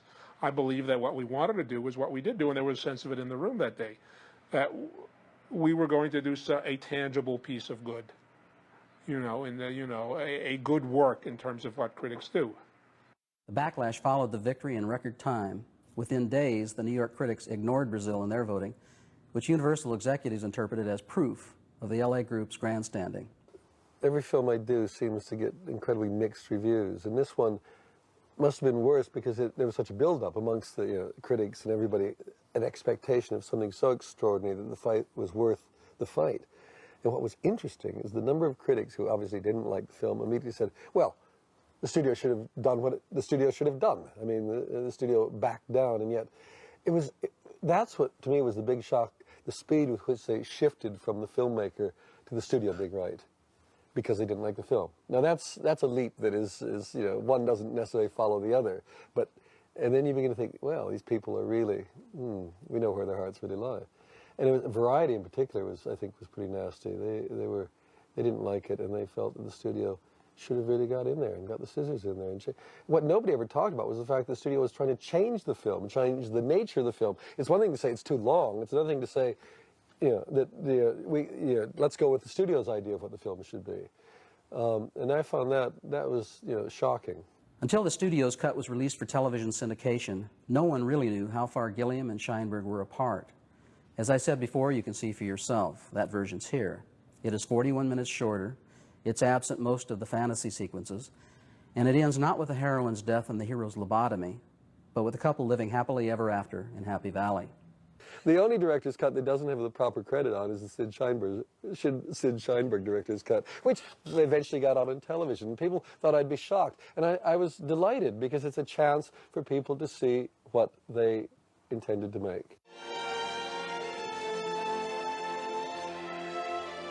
And this film is floating out there, but it's nice to have that much evidence out there that often, because I think it's all the time on syndicated television. So there's probably people growing up thinking that's Brazil, but luckily they've got the Voyager, Criterion Collection, Laserdisc to prove what it really is. Though Terry returned to Universal to make the hit 12 Monkeys in 1995, while Sid was still the CEO of MCA Universal, the two have not spoken since the fight. The question that Sid raised during the battle, whose position is most damaging to the industry, still draws strong responses today. I certainly believe strongly in having an atmosphere at a studio that encourages talent. You're those are the assets in the business, so you want to bring the best people in and get them to do pictures that you would like them to do. And if you have a reputation for fights like that with the talent, it doesn't sound like a warm, loving place. It kind of became a us against them, and naturally certain people in the press would jump in on Terry's side, weigh in on the director's side, which is normal, and so it became us against them, which I don't think you needed to do. It didn't help the picture. It didn't help the studio. It doesn't help the image of the studio. Actually, Universal was a very, friendly place to filmmakers. It was a place where you got enormous creative freedom, and has, under every regime there, it's always been known for that. More so than most studios, and I've worked at almost all of them. I know, the operation at all the studios. Universal gave an enormous amount of creative freedom, so that was unusual. The only bad ending to a story like this would be if somebody had done something to destroy the film, let's say there was no long version. All right, the only version in existence was the 90-minute one you mentioned. Now, that, I think, would have been, say, a terrible outcome. I think it was fantastic for the industry. I think the industry is, you mean, I think that the fact that you could fight the studio and win for the right reason was great. I think that recognizing that the directors have the right to protect their work within, if they're reasonable, and Terry was reasonable, it was wonderful. And I think that certain movies that were a part of the movie, let's say the ending, if the ending of the movie is all the movie is what it is about, you cannot translate a technical language and tear an artwork apart. The nicest thing about getting Brazil out was being out in LA and getting phone calls from writers or directors who said, that the fact that we won that little battle and got the film out got them to carry on a little bit longer, got them to fight a little bit harder for their cut. It didn't change the world, but if it just made a couple other films get through the system intact, or the way a single voice wanted them to be, it's done its job. It's good. Whether the controversy helped or hurt its box office potential, Brazil proved Sheinberg, Antonowsky, and Price right in one regard. Its appeal was limited to people with discriminating tastes. With all the revenue streams exhausted, Brazil barely returned Universal's investment. But the studio now has in its library a classic of modern filmmaking, a movie whose stylistic breakthroughs have influenced a generation of young filmmakers. Gilliam says he sees lots of problems with Brazil he didn't see 10 years ago, but wouldn't change a thing. I like making films that are at least honest representations of what the guy going around calling himself Terry Gilliam is at that particular moment, and what he's reacting to, and what he's capable of doing. That's what a film is. They're very selfish landmarks. They're mementos of a life gone terribly wrong. and I don't want to change it. When people go back and want to fix it, there's a side of me that wanted it, but I won't do that, because there it is with all of its flaws and all of its good things. It's the product of a specific moment. It's like, and that's why it's like going into a museum and looking at paintings. Painters change, but at a specific point, there's that, and that's the only honest thing you can say, and that's the best you can do. It's the thing you feel at that moment, and that's it.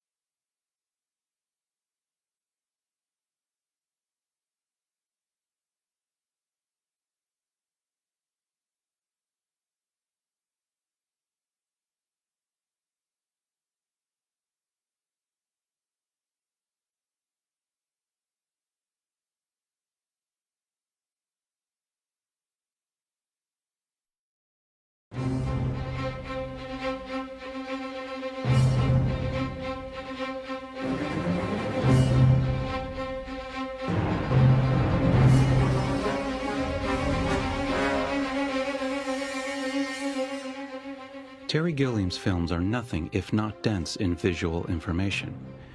Whether in fantasy environments or in contemporary settings, the writer-director relishes creating worlds that appear real and lived in, so that the sets have as much to say about the film's story and themes as do the characters' dialogue.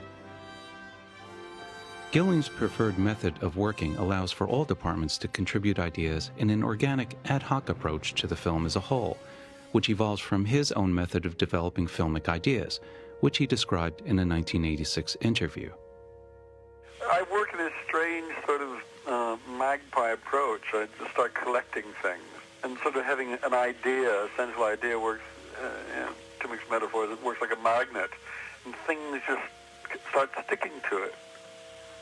I sit in a room with hundreds of books around me, so whenever I need an idea or something, I pull out the book and I Xerox it, and there's a copy of an idea for a costume, or there's a set idea, or there's an object that I like. So I gather as much stuff together as possible, which helps people start the process of actually designing the stuff. According to production designer Norman Garwood, some of the visual sources that influenced Brazil's design were clippings and advertisements from 1930s and 40s magazines. Garwood. There was a sort of deco feel which we wanted. Then it was these inventions that you would find in these Circes books, it was almost like the shape of the world to come, what people thought, armoured vehicles would look like, in the 21st century, and what aeroplanes would look. That was a great source of inspiration. Gilliam and Garwood also collected pictures that depicted arcane or skewed visions, odd angles, perspectives, or juxtapositions as captured by an artist or photographer that might lend themselves to visualizing the world of Brazil, whether it was architecture that prompted claustrophobia in the viewer or pictures of urban isolation. Images of industrial decay and mammoth machinery were also a potent source of inspiration for the infrastructure, pipework, and desolation that dominated the landscape of Sam Lowry's world. Costume designer James Acheson. Gilliam's the sort of person that puts a toaster next to an answer machine and calls it a computer. I mean, what Gilliam has always enjoyed is the frisson when you put things together. Often they might be, extremely different, but that's what he's always enjoyed, that collage. And so the collage of the world of Brazil was cobbled from all sorts of areas and influences. I think with Gilliam there's always a chance of going too far. In fact, that's what he's always pushing towards. That's why it's so exciting. Garwood and his art directors John Beard and Keith Payne relied quite heavily upon the special effects crew to piece together many of the props. Garwood. And it was a very big cooperative effort. We would just all go down and start assembling things, like the typewriters. That was basically just a lot of effort. We'd put a lot of stuff together, and then we'd get Terry involved, and what if we moved that and we add that, and then we suddenly realised there was a look for me, For example, the distorted view plastic screens, a feature of double-decker buses, were originally used as the visors of the driver's helmets, but distortions of the actors' faces were not readily visible. Applying the same element to the computer, however, created interesting effects, as well as attesting to the jerry-rigged appearance of Brazil's technology, in which one machine is adapted or improved for another purpose, with form a distant second to function. One of the most humorous features of the Brazil look is the ever-present ducting that runs through almost every set, as well as the pneumatic tubes, telephone cables, and pipework that mirror it. Garwood. Terry found this thing with the ducting. It was just sort of ducting going through a sort of room or whatever, and then the ducting then grew and grew, because he thought, what if there was ducting not just in the sort of the poor areas? What if it was everywhere? That central services, just in the end, they just put the ducting everywhere, and if it was in a smart restaurant, then it would be, posh ducting. It would be ducting with the, mirrorball sort of squares on it or something like that. So it grew and grew, and as I say, the feeling and the spirit got more sort of outrageous. Once everybody got involved with it and knew the spirit of what Brazil was about, it was amazing, because everybody would come up with great, ridiculous ideas and say, what do you think about this? It's Brazil, isn't it? I remember very clearly one day when Jim Acheson brought the drawing of the shoe hat into where I was working to my office, and he said, "This is too silly, isn't it?" I said, "Jim, it's just outrageous, it's wonderful." So, I mean, we were all encouraging each other to be stupid, not stupid, but just be as outrageous as we could. George Gibbs and his special effects crew put together the prototype security camera, which prowls the lobby of the Ministry of Information. The radio-controlled unit, which could move around on treads, was constructed from odd bits of machinery, like lamps, valves, telescopic arms, used parts from radio manufacturers, and dental equipment. Jack Lint's secretary dutifully sits strapped to a one-handed typewriting machine, which was an old telex machine with the cover removed to reveal its inner workings. Gilliam spent about $2,000 to have designed and built the Executive Gift, a miniature guillotine-like device with a wind-up plumb bob that, when dropped, answers the hardest question for an executive, yes or no. The German aircraft manufacturer Messerschmitt produced a few models of three-wheeled bubble cars between 1953 and 1962, which offered tandem seating for two adults, provided they weren't too big. The Brazil production team obtained two of the cars, outfitting it with a rear propeller to make it look even stranger. Sadly, one of the Messerschmitts had to be deactivated outside the Buttles apartment building.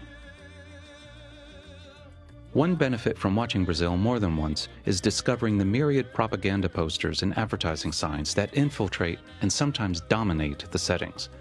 Some of these signs were based on images from billboards or ads in 1930s and 40s magazines, in which feel-good messages were aimed at an audience beset by depression and war. For the ads and billboards littered throughout Brazil, evocative images of nature and of technological marvels to come were combined with slogans and selling lines, some for products of dubious merit, such as pine-scented bathroom tissue.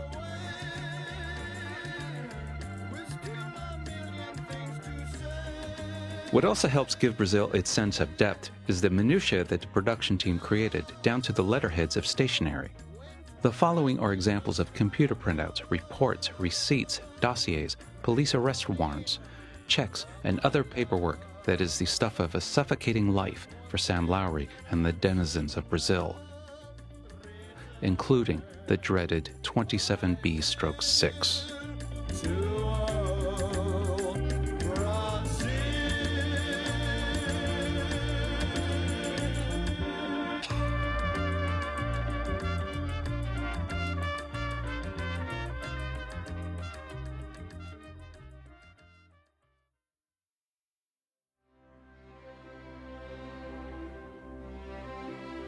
Sam Lowry inhabits a monochromatic world. Sam's gray color scheme was reflected in both costumes and sets, as explained by Norman Garwood. Certainly where Sam would work, we wanted that to be very monochromatic, very grey, very sombre. I mean, and that reflected in costume and in all the sets I did. It would be greys, blacks, whites. Actually, I mean, he was really just saying that this was drained of any colour of life, really. I mean, that was very devoid of any kind of colour. With the Clark's Pool, where Sam would work before he got promoted, I didn't want it to have any colour in so much as it was the mundaneness of it all, and their only bit of pleasure would be to try and tune in their TV monitors to an old film or something. But that was the little bit of sparkle in their very grey lives, and then the characters like Sam's mom would. That's where the beautiful bursts of colour would come, in so much as that was the difference between her life and the other poor people who were in this very colourless world of bureaucracy, and that her life was full of colour. I tried to emphasise that with her apartment, that it was Egyptian feeling and bright colours, and the bedroom where they finally make out together was just, again, a very beautiful and colourful sort of world.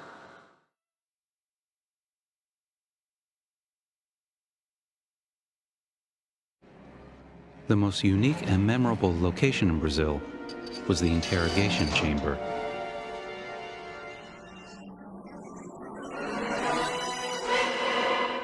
Originally, Gilliam and Garwood had planned the scene to be set in a rectangular room, white and clinical, like the corridor outside Jack Lint's office.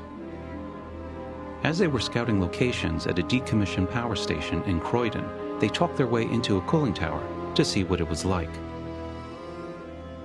Garwood. And we walked into this cooling tower, and it was this wonderful location. And I was going to build the torture room, and we had very much a different image for that in mind. And we walked in, and Terry and I both said, well, it's got to be the torture room, you know. So that one was really just an amazing find we had. The exterior of Croydon Power Station was also dressed as the Information Retrieval Building.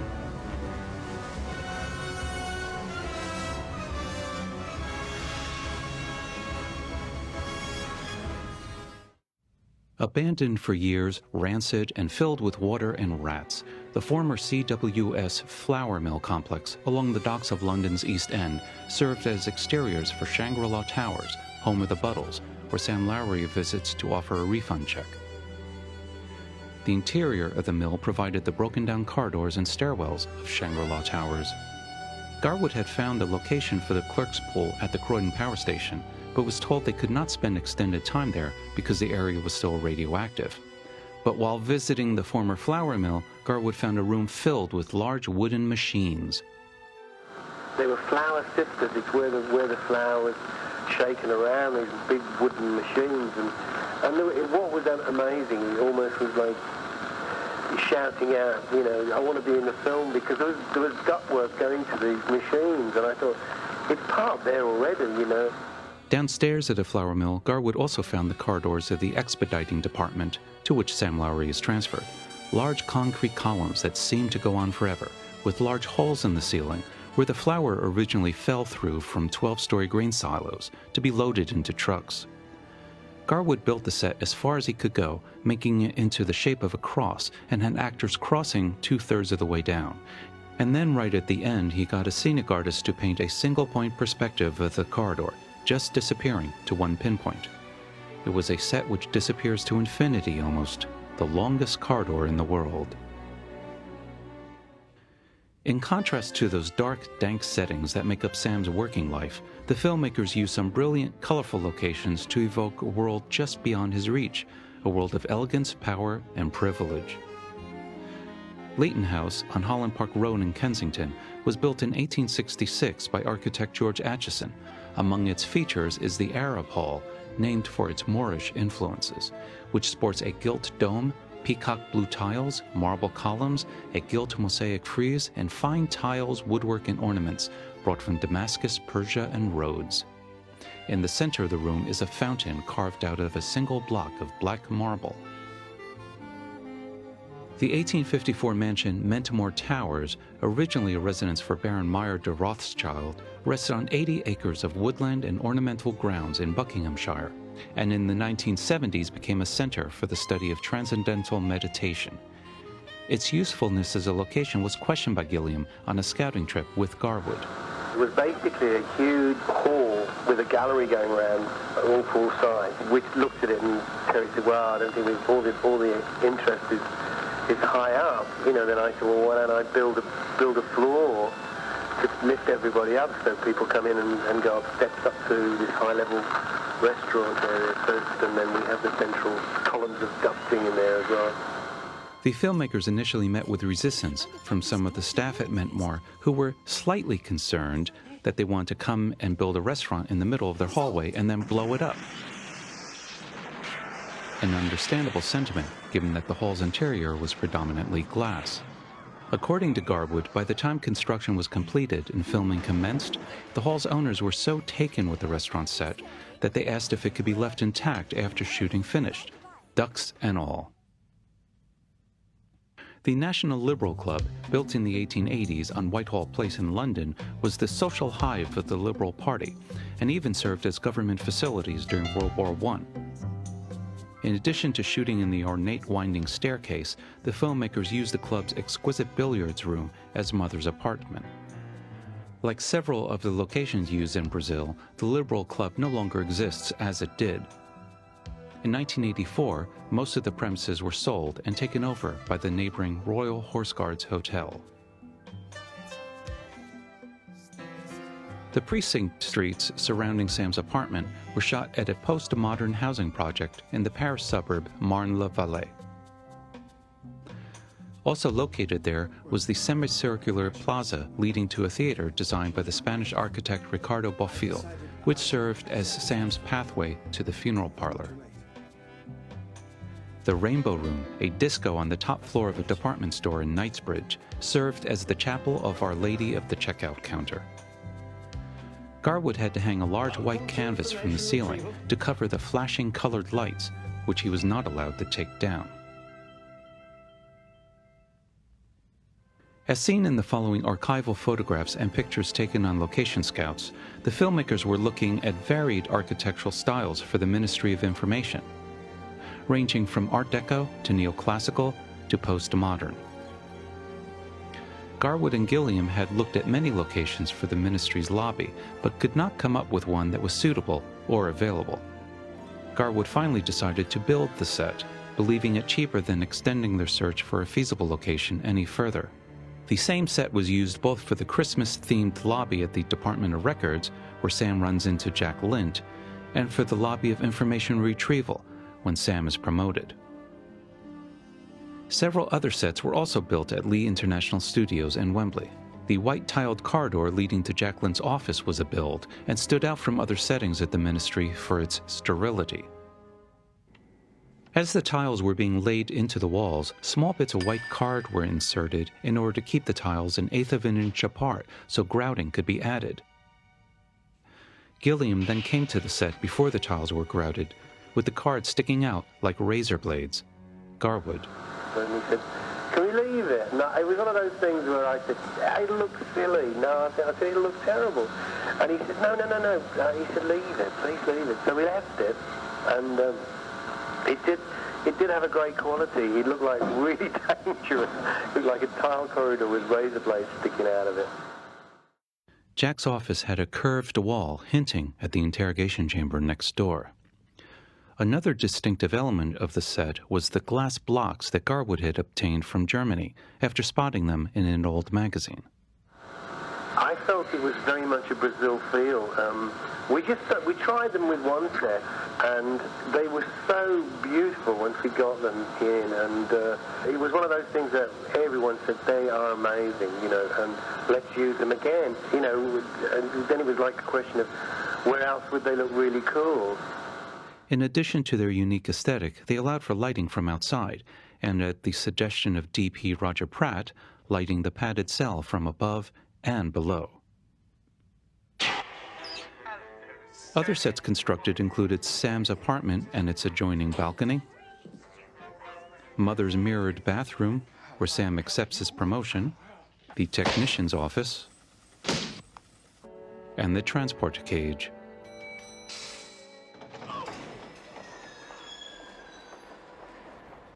The Monolith City dream sequences were also shot at Lee Studios.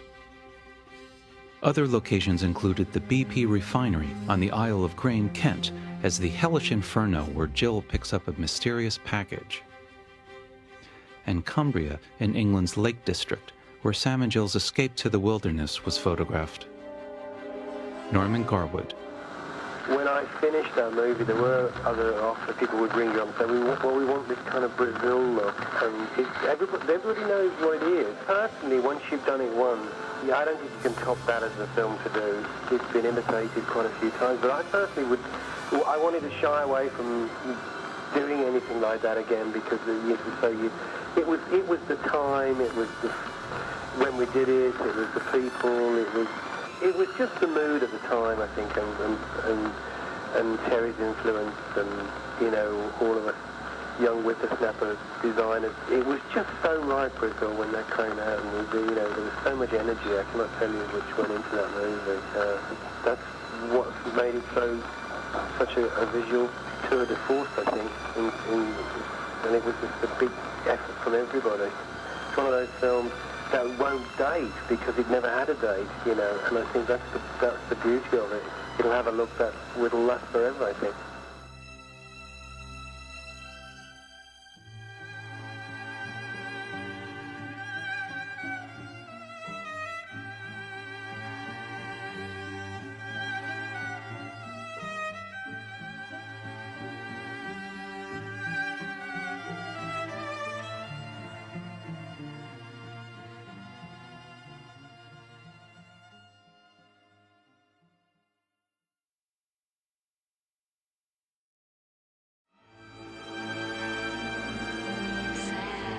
Before the evolution of computer imaging and compositing, a more typical effects film might feature miniatures, animation, matte paintings, and blue screen shots joined together on an optical printer, resulting in a negative which could be generations removed from the original, with a considerable degradation of image quality. Brazil was less typical, in that its effects work was primarily done in camera, performed complete on stage with no additional optical work needed. This allowed for the effect shots negative to go straight into the film's final negative. For Brazil, Terry Gilliam called upon two special effects veterans with whom he had worked before. Richard Conway, who had worked on the Monty Python TV series and helped build the creature in Jabberwocky and supervised miniatures for The Meaning of Life, and George Gibbs, whose pre-Brazil credits included Superman, The Meaning of Life, and Indiana Jones and the Temple of Doom, for which he won an Academy Award. Terry Gilliam had initially planned for the flying sequences to be done with Jonathan Pryce in costume against a blue screen.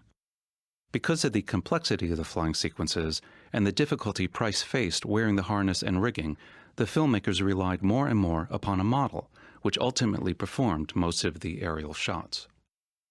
According to Julian Doyle, who photographed many of the effects sequences, there are only about 2 blue screen shots with Pryce in the whole film.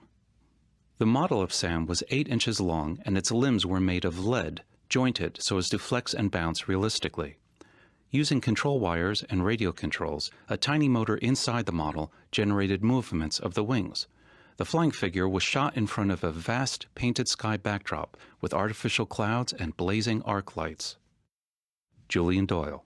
And that was the trick with a lot of the flying shots, was always to have the lights pointing straight into the lens. At the beginning of the track, when this little dummy flies by, I want the light pointing, an arc lamp, to point straight down the lens here. And then at the end of the track, as we track round and follow this thing, which shot across the studio so quickly, it was unbelievable, you know, trying to keep it in frame. I mean, and then at the other end of the track would be the light pointing down the lens again. So that would hide a lot of the wires, because the dummy obviously was running on wires. Camera speeds varied from 72 frames per second to 96 and even 120. That's 5 times normal speed. When the footage was slowed down to proper 24 frames per second projection, the model would appear to have more mass and would seem to respond to gravity in a normal way. Hundreds of takes of the flying model were filmed, with those revealing wires scrapped. From the remainder, Gilliam and Doyle edited together these dream sequences, which had a buoyancy and grace that would have been nearly impossible to duplicate with full-size actors with matted-in backgrounds. The monoliths were pieces of timber about 8 feet long and 18 inches thick. For their skin, a mold was created for the small-scale brickwork, with the pattern repeated over the entire monolith in plaster. Dozens of takes were done for the monoliths rising up from the landscape, using various camera speeds and lenses in order to achieve a proper sense of mass for the falling of dirt and debris. To shoot additional takes, of course, meant redressing the 40 by 70 foot long miniature landscape set through which the monoliths were raised, which would take 2 to 3 hours.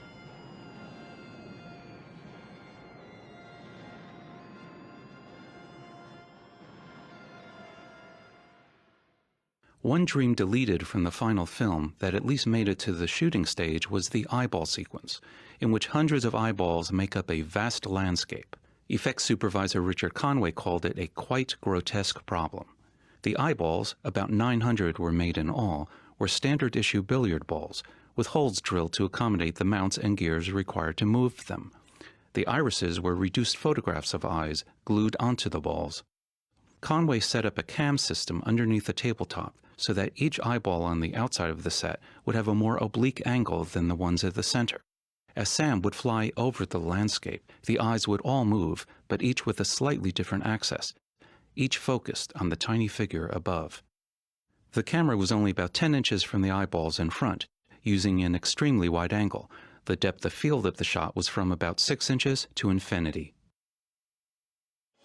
The police pursuit of Jill's truck over highways and through crowded city streets was shot almost entirely with miniatures. One reason was that the pedestrian walkways at Marne-le-Vallée, where location footage was shot, could not accommodate the full-size vehicles. The miniature trucks and vans were placed on a tabletop and were pulled by cables from underneath. A miniature set of Marne-la-Vallée was constructed as a backdrop, complete with transport cages in the background. Barely visible in the background are the 2.5-inch running people, inserted to make the setting appear less static.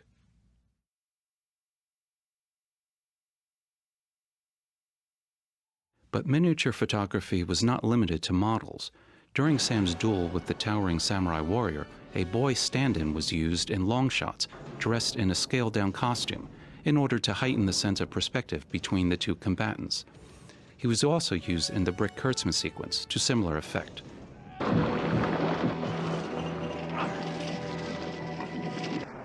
Special effects supervisor George Gibbs. This boy was very good because although he was only a boy, he had manly movements. He could move around just like a man. He wasn't like a boy, you know, sort of gawky. With the close-up stuff to make the giant look good, we always kept the camera very low down on the floor. George Gibbs created the startling effects of flames erupting from the wounded samurai using highly flammable chemicals, including ether and strontium, which were released from pressurized containers lit by hidden gas pilots located within the costume. Winston Dennis, who appeared in Time Bandits and Munchausen, was the unfortunate soul inside this flaming outfit, but he was safely protected by the same kind of fire-retardant suit that race car drivers wear. Inspired by a hideous mask that Gilliam had once received from his mother, the Forces of Darkness, or FODs, were a combined headache for both costume designer James Acheson and the effects department, which had to mass-produce the masks. The creature concept was of a demonic being that was both infant-like and decaying, signifying the beginning and ending of life. Worn by dancers, the costume's effect was a combination of puppetry and mime. In addition to showing the creatures in action, this clip from Peerless Optical illustrates a rare example of a Brazil match shot in which separate elements are optically combined to create a single image. James Acheson.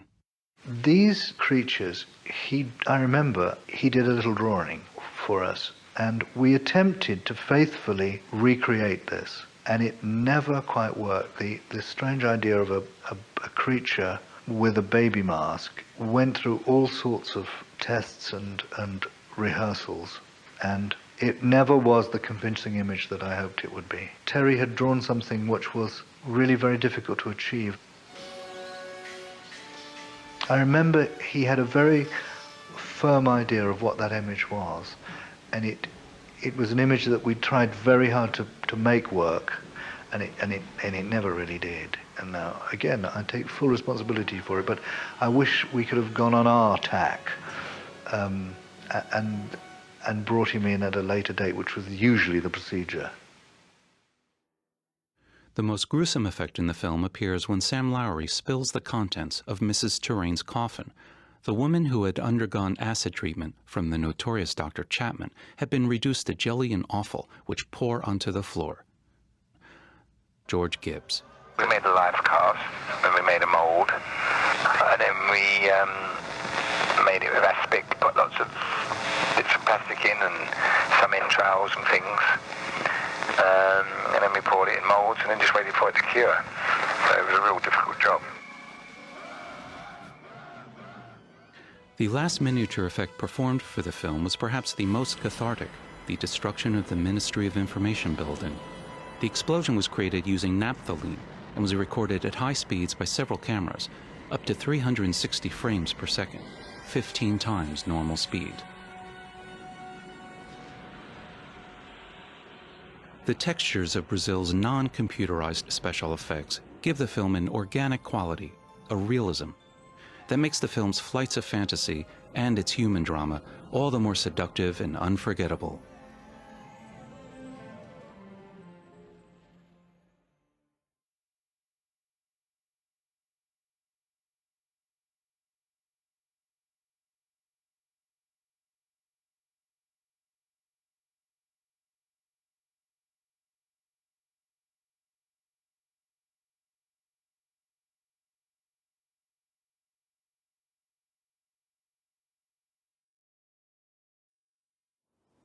So I think it was the last day of shooting for Life of Brian in Tunisia, and there was a party, and I remember sitting talking to Terry, and Terry talking about his future projects. And he went through the story of Brazil, which sounded amazing. After Time Bandits, I'd written some comedy for the BBC, and Terry came to me to discuss Brazil. There was already a script which Terry had put together with Charles Alverson, with whom he'd written Jabberwocky, but he wasn't happy with that. We spent, I think, about 6 weeks going over the script of Brazil, just throwing ideas about. After that, I didn't hear anything for, I don't know, 6 months or a year. And then I heard that Tom Stoppard was going to write the script. Terry had written a script of Brazil, and it was fairly complete as far as he was concerned. But they were all pages without any dialogue on them. They were wonderfully inventive descriptions of Sam's dreams and so on. They were beautiful to read and astonishing. But I suppose, I never asked him, but I suppose he felt that the story needed some more narrative structure, or a more interesting structure, and also, above all, some humor. I mean, there is humor in Terry's visual concepts, but he felt that the story should be more humorous, more of a comedy in the conventional sense. Our working relationship is easily described. I refused to work his way. His way would have been to meet every day, or at least talk every day, and meet every other day, and discuss what had been written overnight. And he wanted to be in there with his sleeves rolled up, and I said, well, that's fine, but I really couldn't work like that. He'd have to trust me to some extent, tell me exactly what the brief was and what he felt about it, and we'd talk together. But there was a point where I had to go away. Tom went away and wrote the script and came back with something which wasn't altogether Terry's script. It was as if, I think, Terry's baby had been taken away from him. And I think that would have been the case whoever had written the script at that point. Tom did sort the pieces of the puzzle out a lot. I mean, he simplified things. He put through lines that weren't there. I think one of his great contributions is the Buttle-Tuttle confusion, because before there were 2 arrests, and there was a confusion, but it wasn't this very simple, neat Buttle-Tuttle, 1 letter. I wanted the whole thing to be the result of a mistake, that a machine had gone wrong because a beetle fell into the working parts of the machine, and a person's entire life was then changed, or in fact, ended. And Tom immediately got to grips with this pile of material, started shaping it really nicely, but then there would be areas where I just didn't agree with what he was doing. I didn't get it. Terry wasn't principally interested in verbal humor, or indeed in words. I really don't believe he's that interested in dialogue as a craft. He was too intellectual or too clever as opposed to emotional. Sometimes he wouldn't understand a joke, perhaps. There's a line somewhere in the film where Jonathan Pryce meets Michael Palin somewhere, and he says, "Hello, how are the twins?" Palin says, "Triplets," and Sam says, "Oh, how time flies." How time flies. Terry was completely bewildered by this, and also I was completely incapable of explaining why it was a joke at all. And there's a scene where the mother is having plastic surgery of some kind. Halfway through the process, one sees her looking, quite repellent, and the doctor is saying, "There you are, already she's twice as beautiful as before," and the son looks at her and says, "My God, it works." Terry had difficulty understanding, and in fact, I think he cut that out, and then later he got it and tried to put it back, and perhaps succeeded in putting it back. And already she's twice as beautiful as she was before. Voila! My God, it works. And I kept saying to him, the thing is about Brazil, Terry, is that it's very hard to make it fresh. And he'd look rather bewildered, and I'd say, well, this Orwellian thing, and he'd kind of deflect all this. It seemed to me a reworking of Orwell's 1984, which itself had been redone, recooked, and rebaked, and regrilled, and refried by 100 people. And he didn't really respond to this. And later it turned out that he said, The thing is, I never wanted to tell you, but I never read 1984, and I never saw any movie of 1984, so I didn't really know what you were talking about. And we worked, Tom was commissioned for 3 drafts, and he did, absolutely fantastic work. But I thought in certain areas, some of the characters, in particular, Mike Palin's character, was wrong. He was making him a bastard from the word go, rather than the nicest man in the world who just happens to be a torturer, who just happens to do this job. Terry decided he wasn't happy with the script which Tom Stoppard had provided. And my function, I think, was in some ways to sort of reintroduce Terry to his own material. So we sat for, I think Terry thought it was going to be a couple of weeks, it ended up being 6 weeks, and just went through it. And I started using Charles as a sounding board. We started talking about what was right and what was wrong, what he thought was right. And little by little, it became more of a writing relationship. And so Charles was brought in and rewrote, several scenes. I signed a contract waiving my right to a credit. At that stage, it was going to be Stoppard's script, and I was just being employed to kind of do bits of fiddling around the edges. I remember at some point in the course of filming, I was on set, and somebody approached me and asked me if I would be interviewed as a writer. And I thought, well, I'm not officially supposed to exist as a writer. So I went to Terry and said, look, I'm being asked to do an interview. What do you know about that? And he said, oh, yes, I want you to have a credit. You've done X amount on it, and it's not fair that you don't. He'd spoken to Stoppard about that, and they generously agreed to give me a credit. I'd have to go back to all the scripts to find out who did what where, because by the end of it, it's the 3 of us did this stuff.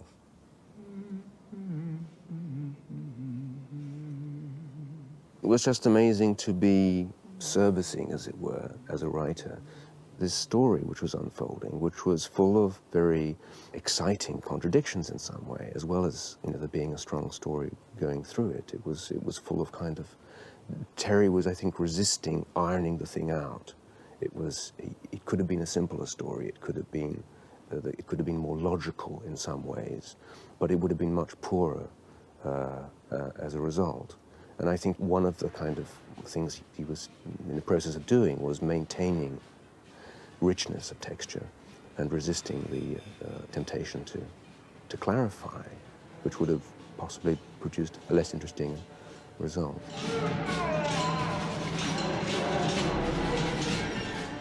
It was a very greedy script. It was almost 2 films. There was the real world, as bizarre as that is, and the fantasy world. There were almost 2 tales being told, and trying to blend these things. And it was really, in some cases, a product of shooting and realizing that, in that one scene in the so-called real world, we've achieved what we were trying to achieve in that next fantasy sequence, so throw it out. And that's what happened. I'm pretty ruthless with the things that I love most. Ask my family. And there's something about the things, because I've worked them out and they're all in my head, I've almost done it. And sometimes it's easier to jettison those things because they're probably better in my head than what I'm going to get on film. Or to my mind, one of the things about it is that it involves us. It's not a film from which you can escape, that, we're all culpable, as Sam is culpable. Doesn't it bother you, the sort of things you do in information retrieval? What? Suppose you'd rather have terrorists. He's the man who lives and ignores the terrible things that are happening around him, and who is, ironically, forced to confront what's happening around him by falling in love.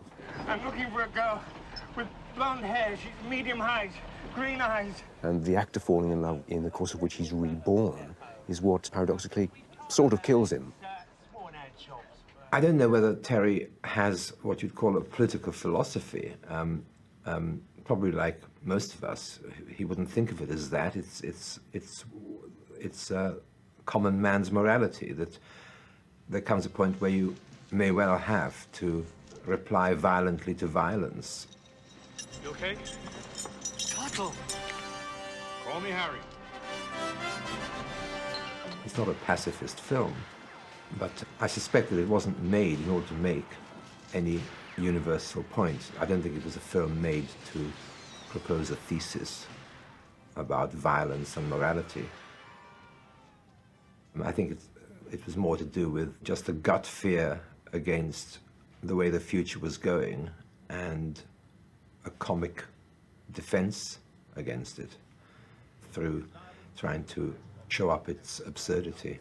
RB stroke CZ stroke 907 stroke X. Sign here, please. It was a visceral script. At that stage, I think, you might have found Terry's intestines in his head or his brains in his guts. And that was what made the film so remarkable.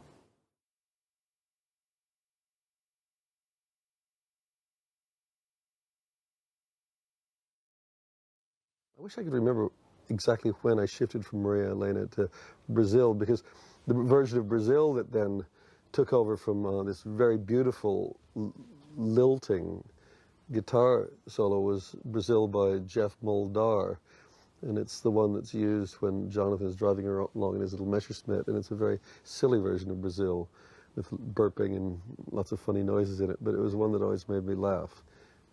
I went to discuss this great history of the making of the country Brazil, only to find out that it was about that song. And when Gilliam said, no, it's about the song, it's not a history of Brazil, it has nothing to do with Brazil, it's the song Brazil. I went, you mean dum bam bam bam bam bam, the bar mitzvah tune, I think is what I called it. And he said, yeah.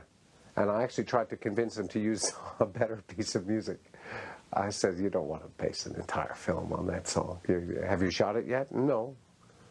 And we spoke about it for a long time and had funny conversations. He was saying, what do you think? Do you think music can be funny? I remember saying, I guess music is funny. He said, well, I need it bittersweet. And I said, well, I'm good at bittersweet. I do bittersweet very well. And that was about it for a little while. And then he called me in to view a cut of Brazil. I think it was about 6 hours long when I first saw it. And it was the most incredible thing I'd ever seen. I realized I was in good company. I was in the presence of a master. And this film was about something. And I was going to say yes to whatever it was he wanted me to do, including using the song, the tacky bar mitzvah song, which I eventually fell in love with to the extent that I felt that I'd written it. I did suggest that he listen to the Luis Bonfa songs for Black Orpheus and just acquaint himself with the brilliant music of Villalobos, other great Brazilian music. But there was no swaying him. And on a particular evening, he and I drove up in one of his funny cars to George Harrison's house for an evening's party. And as we were driving up to Henley, it's a very beautiful countryside, I brought a tape for him to listen to of Ein Heldenleben, a Richard Strauss piece that I knew really well from playing oboe in a Juilliard. It's about an hour's drive into the countryside, and it was sunset. And the sun was obliging us with the most incredible display as Strauss's music was playing. And we knew we were onto something. It was as if the gods were speaking to us. So at the end of the day, I did base a lot of the score on that kind of ethic, the ethic of Richard Strauss's Ein Heldenleben, and was determined to write very fanciful, very heroic violin solos, which is what Ein Heldenleben features. We had a fiddle player in the orchestra who was the leader of the orchestra, and Sid Sachs. And he's a lovely guy, but is not a very good player, not at that time anyway. And I tried really hard to get other soloists to come in and be the soloists in order to prevent him from playing the solos.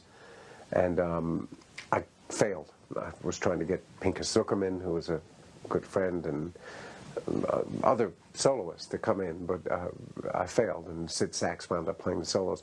And in retrospect, it was great, because he was playing fairly pathetic, yet heroic violin against the huge orchestral background. And that's absolutely right for Sam's character in the movie.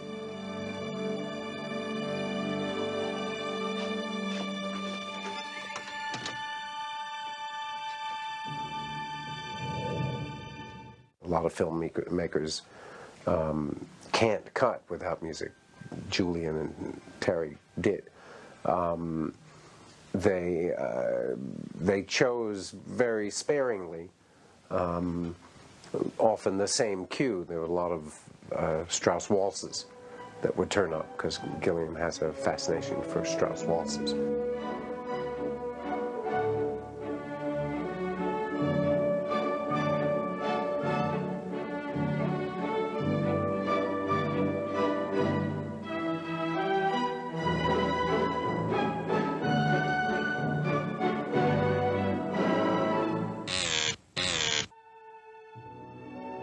There were bits and pieces of a ballet score that I had handed him as a sort of a demo of my work. There was a little piece of music from The Dead Zone, a film that I had recently completed. And he liked that bit, and I eventually incorporated a bit very much like it in the final work.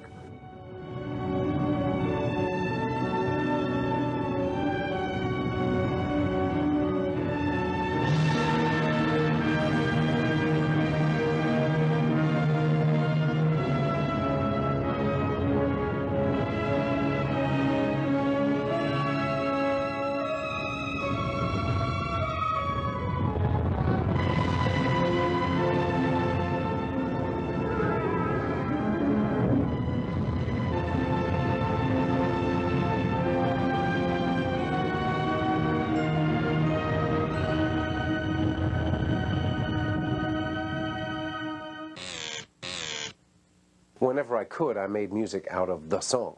The song Brazil became the basis for a lot of cues, to the extent that because I didn't actually write it, I only thought I had, we had to make arrangements with the publisher of that song. And there were many examples where I thought I had borrowed from the song, and I had to redline those bits of the score, because that technically didn't belong to me, that belonged to them. And I'd submit that at the end of the day, and they had a team of musicologists working on the score in order to assign the copyright holder the right share of the royalties, or whatever they were. And I was surprised, because they credited me with a lot more original music than I credited myself with. I thought that I had borrowed freely, and they couldn't determine any relationship with what I had done to the song in many cases. I mean, some were very obvious, but I guess I got away with murder. A lot of the time, my tongue was firmly in my cheek, and I remembered a piece of music from my youth, which I think was Leroy Anderson, or maybe Maxwell Anderson. Anyway, it was a piece called The Typewriter, and it used the typewriter with the symphony orchestra.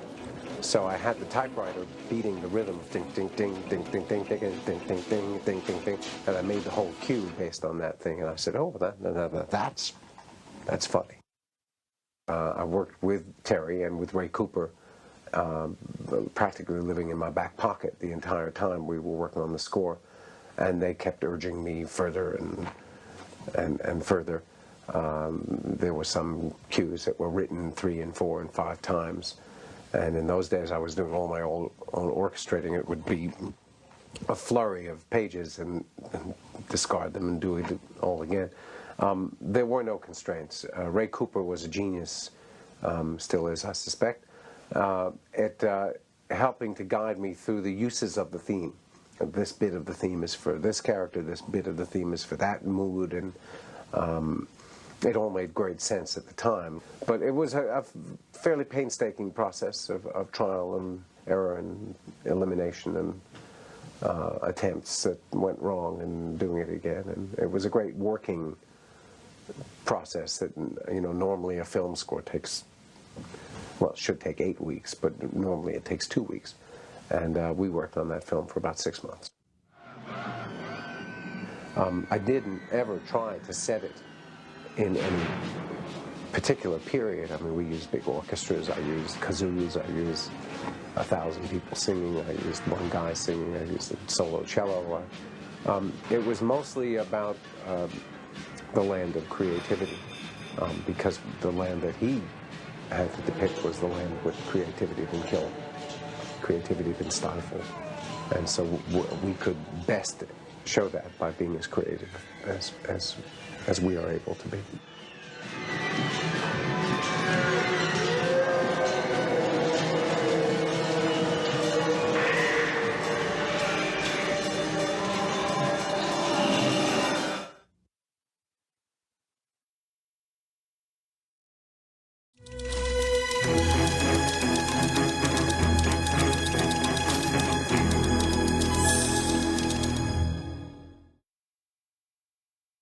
Costume designer James Acheson began his career on BBC television, where he dressed Doctor Who.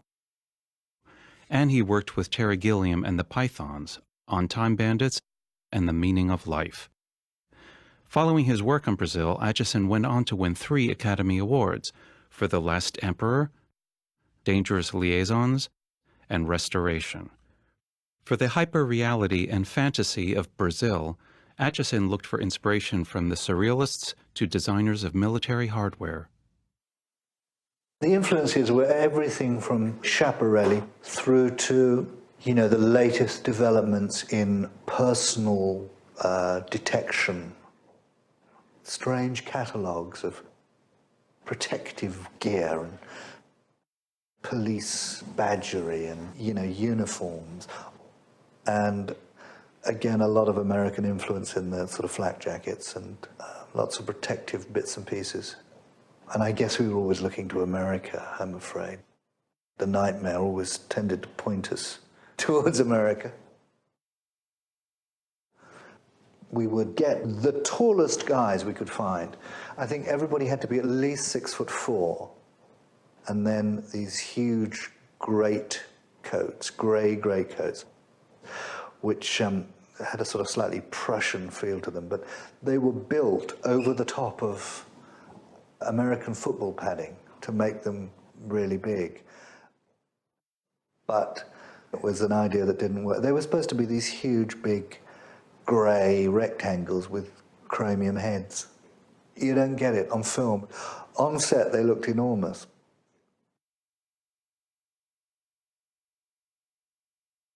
It was a remarkable experience to work with Robert De Niro. He would come on a regular basis to develop the costume. I worked it out that we spent 26 hours in fittings for that one outfit. I think it was more like a kind of cross between a burglar and a ninja warrior. The detailing on the costume was unbelievably elaborate. You see none of it in the dark.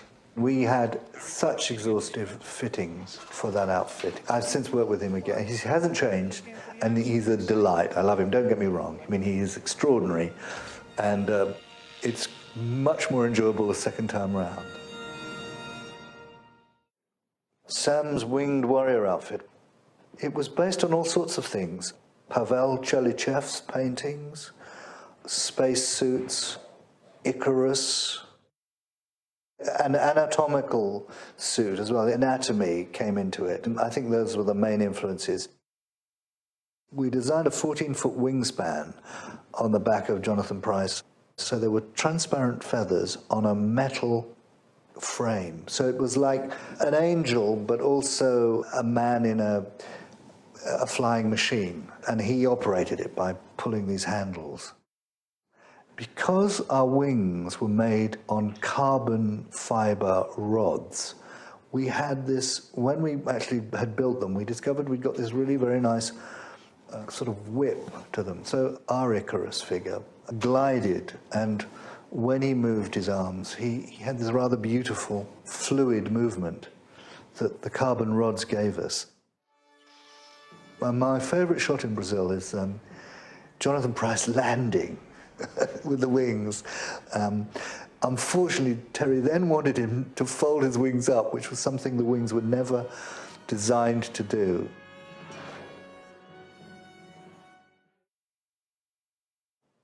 The 15-foot-high samurai warrior was an incubable nightmare. It cost a huge amount of money, even by today's standards. It got out of control, and I have to take full responsibility for it. The concept was that it was this huge Japanese suit of armor made of computer parts. it got out of control because we tried to make it out of computer bits. But only on a carefully analyzed still photograph would you get that.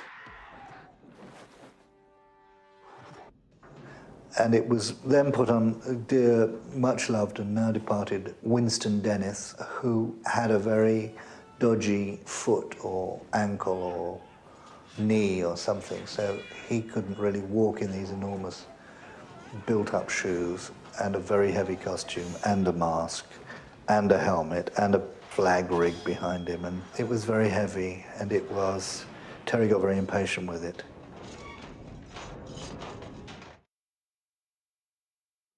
Sam Lowry. He starts off with a single-breasted, quite narrow, three-piece stripe, darkish grey, and when he changes over and becomes part of the establishment or gets promotion or whatever, he went into this awful, shiny, tootle, double-breasted, broad-shouldered, lighter grey suit, which, in retrospect, should have been more extreme than it was. I know this sounds strange with my track record, but I'm a great believer in not trying to swamp an actor with an idea. And having said that, you're now going to ask me about his mum.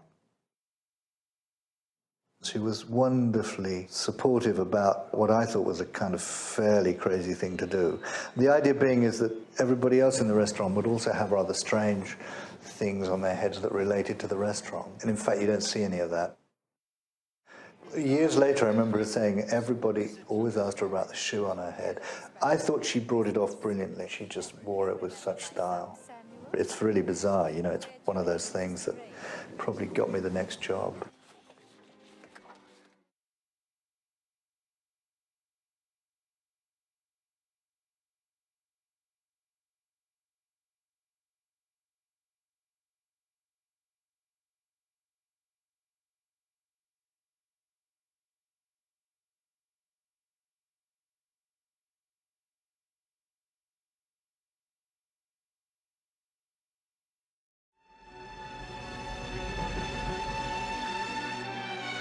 Part of what makes Brazil such a unique film is its symbiotic intermingling of dream sequences with reality.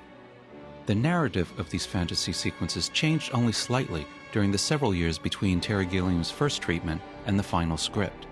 But by the time shooting began, the sheer scale of these sequences threatened to break the budget, so they were substantially cut back. The first of 9 dreams in the script, in which we are introduced to Flying Sam and his dream girl, the rising monoliths, and the forces of darkness, was filmed, but was broken into 3 parts in the final editing. The remaining 8 dreams were either cut back drastically or dropped entirely. The following are brief synopses of the dreams, presented with Terry Gilliam's storyboards, as they would have appeared in the finished film had the script been shot in its entirety. This second dream was to have followed the posh restaurant scene. The Flying Sam rises into shot, his wings straining as he tows the floating cage imprisoning the girl. They are escaping the monolith city. Sam says to her, "I'm taking you to a safe place, a place where they will never be able to get at us, ever." We see an eyeball scanning the sky. Pulling back, the camera reveals it is but one of thousands of eyeballs, tightly packed side by side, forming a landscape that extends as far as we can see. Each is about 10 feet in diameter, and all turn to follow Sam as he flies over and comes to rest on a column that rises from the center of this bizarre place. Sam anchors the rope holding the cage and takes off his wings. He says to her, "There's no way they can approach us without being seen. You're safe here." He starts to climb up to the cage when a terrific cracking noise is heard. A straight line bisects the sky from horizon to horizon.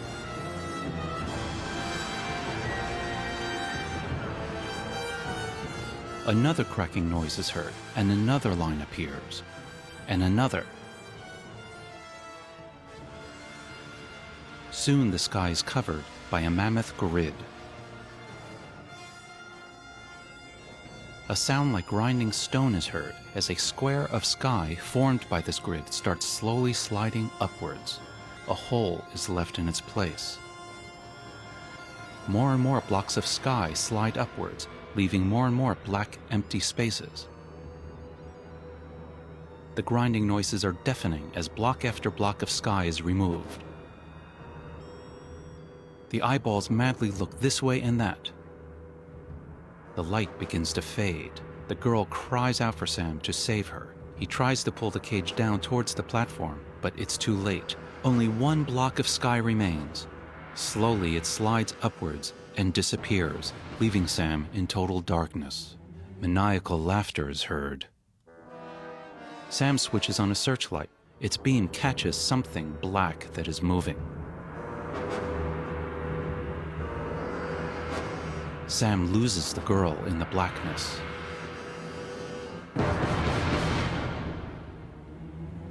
As a horrible flapping thing thunders down upon Sam, engulfing him in the awful blackness, he awakens grappling with his bedclothes in the midst of an air conditioning emergency.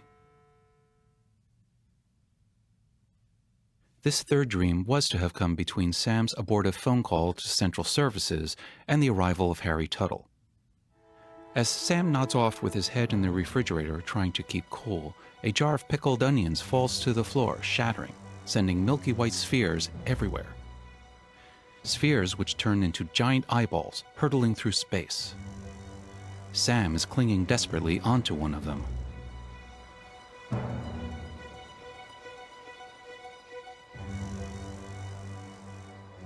He grabs onto the pupil and it opens like a hatch cover. Pulling himself inside, he surveys the cramped and dark space within the eyeball. Pressing hard against an interior wall, he forces it open and tumbles forward, catching himself before plummeting down a vast cliff wall of filing cabinets. He scrambles back to safety. We see these millions of filing cabinets being tended to by men rising up and down on window cleaners' platforms. The attendants are filing people in different period costumes, such as Shakespeare and Karl Marx, into the morgue-like filing cabinets. One platform lowers itself towards Sam. Riding it is the jolly gent who resembles Mr. Helpman. There you are, Sam. What? How do you know my name? We know everything here. This is the storeroom of knowledge. Then perhaps you can help me. I've lost someone who... We know that, too. You've come to the right place. They are carried past other platforms. Oh yes, we've got everything here. Every bit of knowledge, wisdom, learning, every experience, every thought neatly filed away. What? You mean you've got... Well, not exactly. But if you help us, we'll help you. The forces of darkness have won the day. But tomorrow is another one. What do I have to do? You must save the day. The platform stops and the gent opens a drawer. Reaching inside, he pulls out a sword and helmet. This is the sword of truth. Boom, boom. And this, the helmet of justice. Boom, boom, boom. Sam straps on his helmet as the gent brings out a handsome cape. And this completes the outfit. Gent helps Sam step into a drawer. But there is hesitation in our hero. He lies down. The enclosure fits him like a coffin. As the gent pushes the drawer closed, he says, It won't be pleasant, but trust me. As the drawer is being shut, Sam suffers a bout of claustrophobia.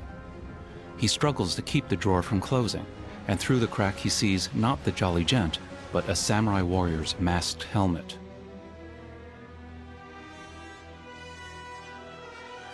Sam struggles to prevent the drawer from being closed, as we soon see him clutching the door of the refrigerator.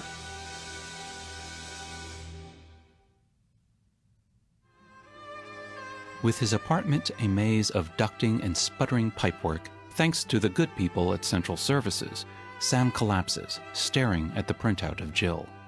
So begins the script's fourth dream, in which her picture dissolves to the girl, barred from Sam by a tangled forest of duct-like vines. Sam becomes entwined in the grabbing vines. He finally bursts free and reaches for the girl. But as he embraces her, she dissolves into smoke, and he plummets into a void beneath his feet. His cape twisting around him, Sam falls through dense clouds. He grips the corners of the cape and whips it up and over his head. The wind catches it and fills it out like a parachute. As the clouds part, Sam gazes upon the landscape beneath him, barren but dotted with strange mounds. Smoke and flames spew forth. The sky is blood red, and the sun is a black disk. Two long lines of shrouded figures are being herded by forces of darkness towards two giant cages suspended beneath two great misshapen balloons. The defeated, gray-shrouded prisoners shuffle forth as they are prodded and whipped. One of the FODs raises a spear to prod a stumbling prisoner. But it stops as it catches sight of Sam landing on the beach a short distance away. The prisoners stare wistfully at Sam. Among them are the Buttle widow and children. Sam recognizes them and is taken aback. A look of determination crosses his face. Everyone is frozen in place. Sam draws his sword and moves forward, but is stopped by a violent tremor as the earth begins to tremble and shake. With a mighty roar, a crack opens in the ground between Sam and the prisoners. Brilliant rays of light shaft upwards from the opening as a large black flapping thing shoots out of the crevice with a maniacal shriek. Sam stares into the crevice and sees under the earth's crust a beautiful cloud-filled sky. He then looks up at a terrifying vision, a 12-foot-tall samurai encased in a frightening concoction of ancient Japanese armor and computer parts. His face is hidden behind a horrific steel mask. Sam tries to move towards the prisoners being herded into a cage.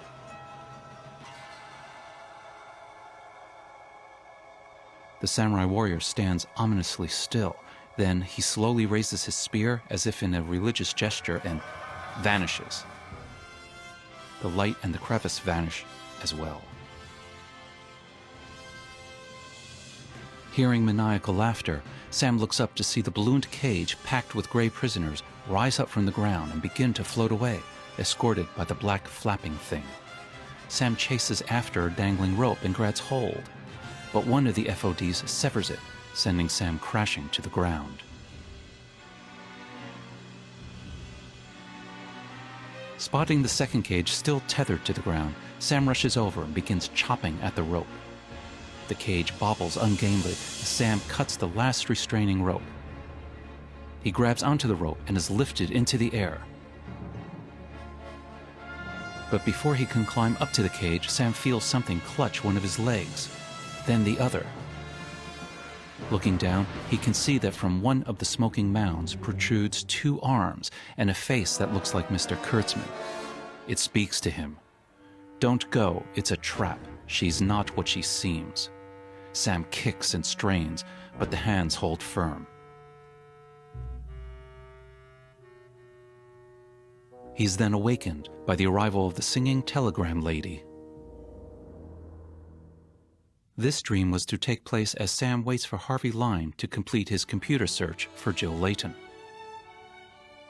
The camera skims over an ice-covered sea at a time designated anti-day.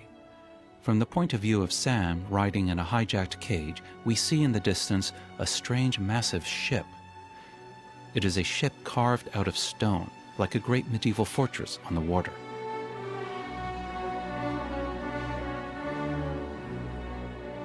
As Sam approaches, the camera frame is engulfed by stone. Sam flies over the ship's hull and decks, looking for an entrance, but can find none.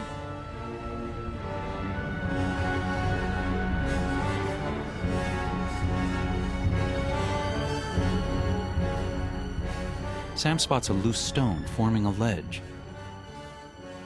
As the cage passes, Sam jumps and manages to gain a handhold on the outcropping. He dangles perilously from a great height until he pulls himself up and squeezes through the gap in the rocks. The interior darkness is lit only by brilliant light streaming from occasional cracks in the stone ship. Sam makes his way through a dark passage. Emerging from the opening, he finds himself teetering over an enormous abyss formed by the outer hull and the inner stone core of the ship. Great stone ribs curve downwards. The only light streams forth from cracks and fissures. Sam glimpses blue sky through one of the openings, but he is distracted by a distant moan. Huddled far below him are hundreds of gray-shrouded prisoners. Their moans blend with the creaks and groans as the stone ship slowly wallows back and forth. Suddenly, a great boom resounds throughout the ship. Sam is unsure where it comes from, and then another boom reverberates around him. He has to steady himself as the ship quivers from the noise. Another boom. He clutches at the wall.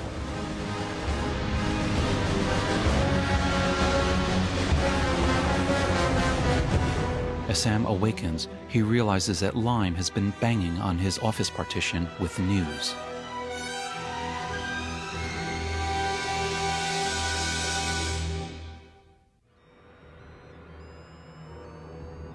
When the guard gives Jill a thump on the head following the store explosion, Sam sees red. And as the guard turns to face him, Sam sees the giant samurai warrior. It towers over the wounded, dying, and debris of the blasted lingerie department. Sam grabs a mannequin's arm for a weapon, but he is summarily flattened by another policeman's rifle butt. We then see Sam falling down the interior of the stone ship, tumbling end over end, unable to stop his crashing descent. With a thud, he hits bottom. Stunned, bruised, and battered, he tries to get up, but he is surrounded by the gray-shrouded prisoners who press forward. Sam says feebly, "Get back, leave me alone, I can't help you." The prisoners dissolve into what looks like several baggies, as Sam awakens in the back of the Black Maria police wagon, with baggies dangling overhead.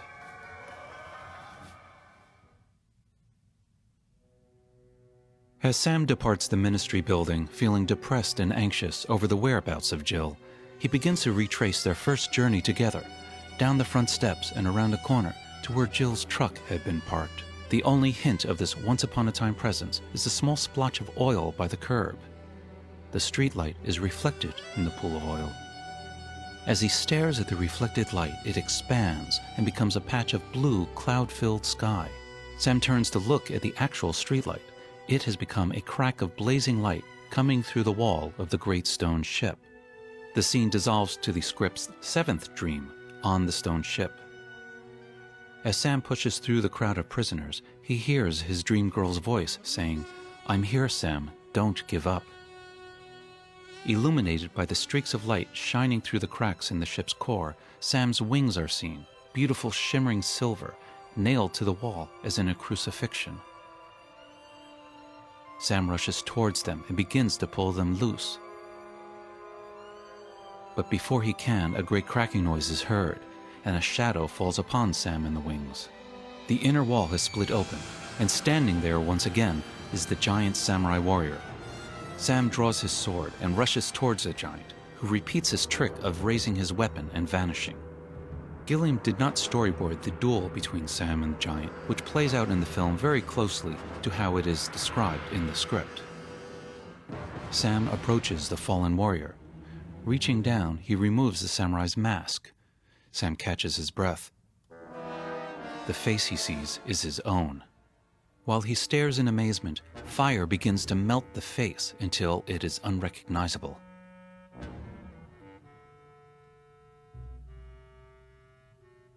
The action immediately shifts to Sam's arrival at his flat, which is now frozen over thanks to Spore and Dowser. the transition plays thematically on the opposites of fire and ice.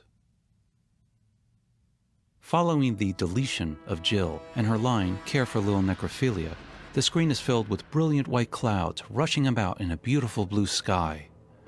Pulling back, the camera reveals the sky is actually trapped within a transparent glass cube held aloft by 4 stone columns.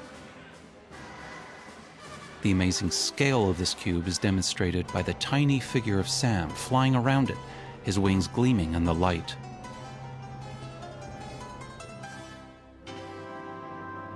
As forces of darkness scatter, Sam dives to the ground and lands among a crowd of shrouded prisoners.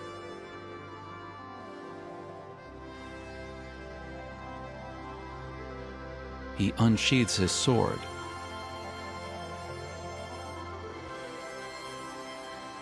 and rushes to the base of one of the great columns. The forces of darkness lurk in the shadows as Sam takes one mighty swing. The noise reverberates as cracks race up the height of the column. It disintegrates and crumbles, sending the mammoth cube crashing to the ground. As the cube smashes into a million pieces, the imprisoned bright blue sky escapes in all directions with the force of a multi-megaton blast. The shockwave dissolves the iron collars and chains of the prisoners. Their shrouds are ripped from their bodies, leaving them standing naked beneath a glorious sky. Sam has been knocked to the ground, but he rises, also naked, and stares up at the sun, now free. The scene then dissolves to Mother's bedroom, the morning after Sam and Jill have made love.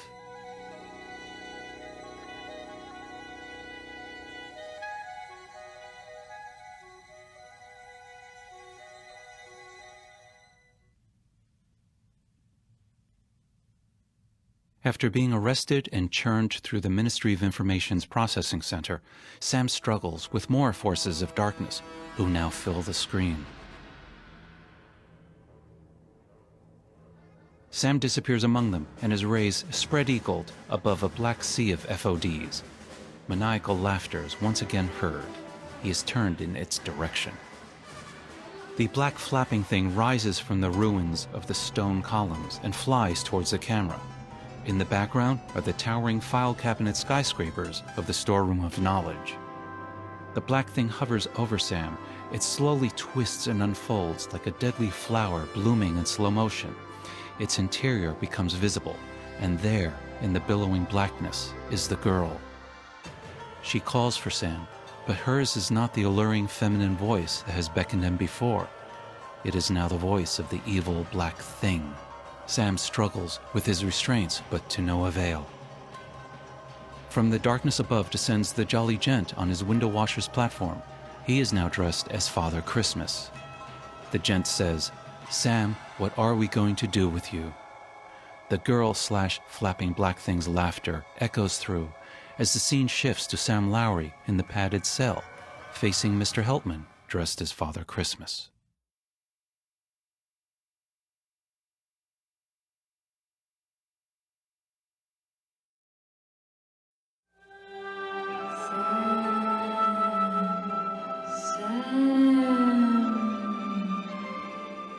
Do you wake from your finest fantasy only to return to your daily nightmare? Mr. Wall. Yes, Mr. Wall. Is your mother about to look younger than you do? Does the woman of your dreams I love you. In my dreams, I love you. still have a few doubts? Then it's time to take a stand.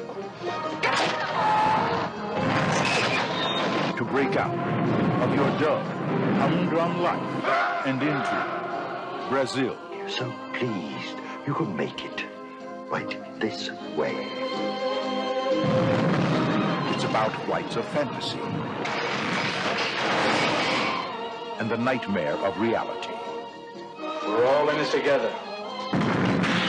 Terrorist bombings. I don't think it involves anything unsavory. Hey, trust me, Jack. And late-night shopping. True love You don't trust me? Trust you? Trust you? The man who hijacks my truck, loses me my job, has every security man in town looking for me? Of course I trust you. I was only trying to help. Yeah. And creative plumbing. There's your problem. Can you fix it? No, I can't. From Terry Gilliam, director of Time Bandits, Jonathan Pryce. Sam, what are we going to do with you? Robert De Niro. I came into this game for the action, the excitement. Go anywhere, travel light, get in, get out, wherever there's trouble, a man alone. Catherine Hellman. And Michael Palin. We've always been close, haven't we? Yes, Jack? Well, until this all blows over, just stay away from me. Brazil. It's only a state of mind. We're all in it together, kid.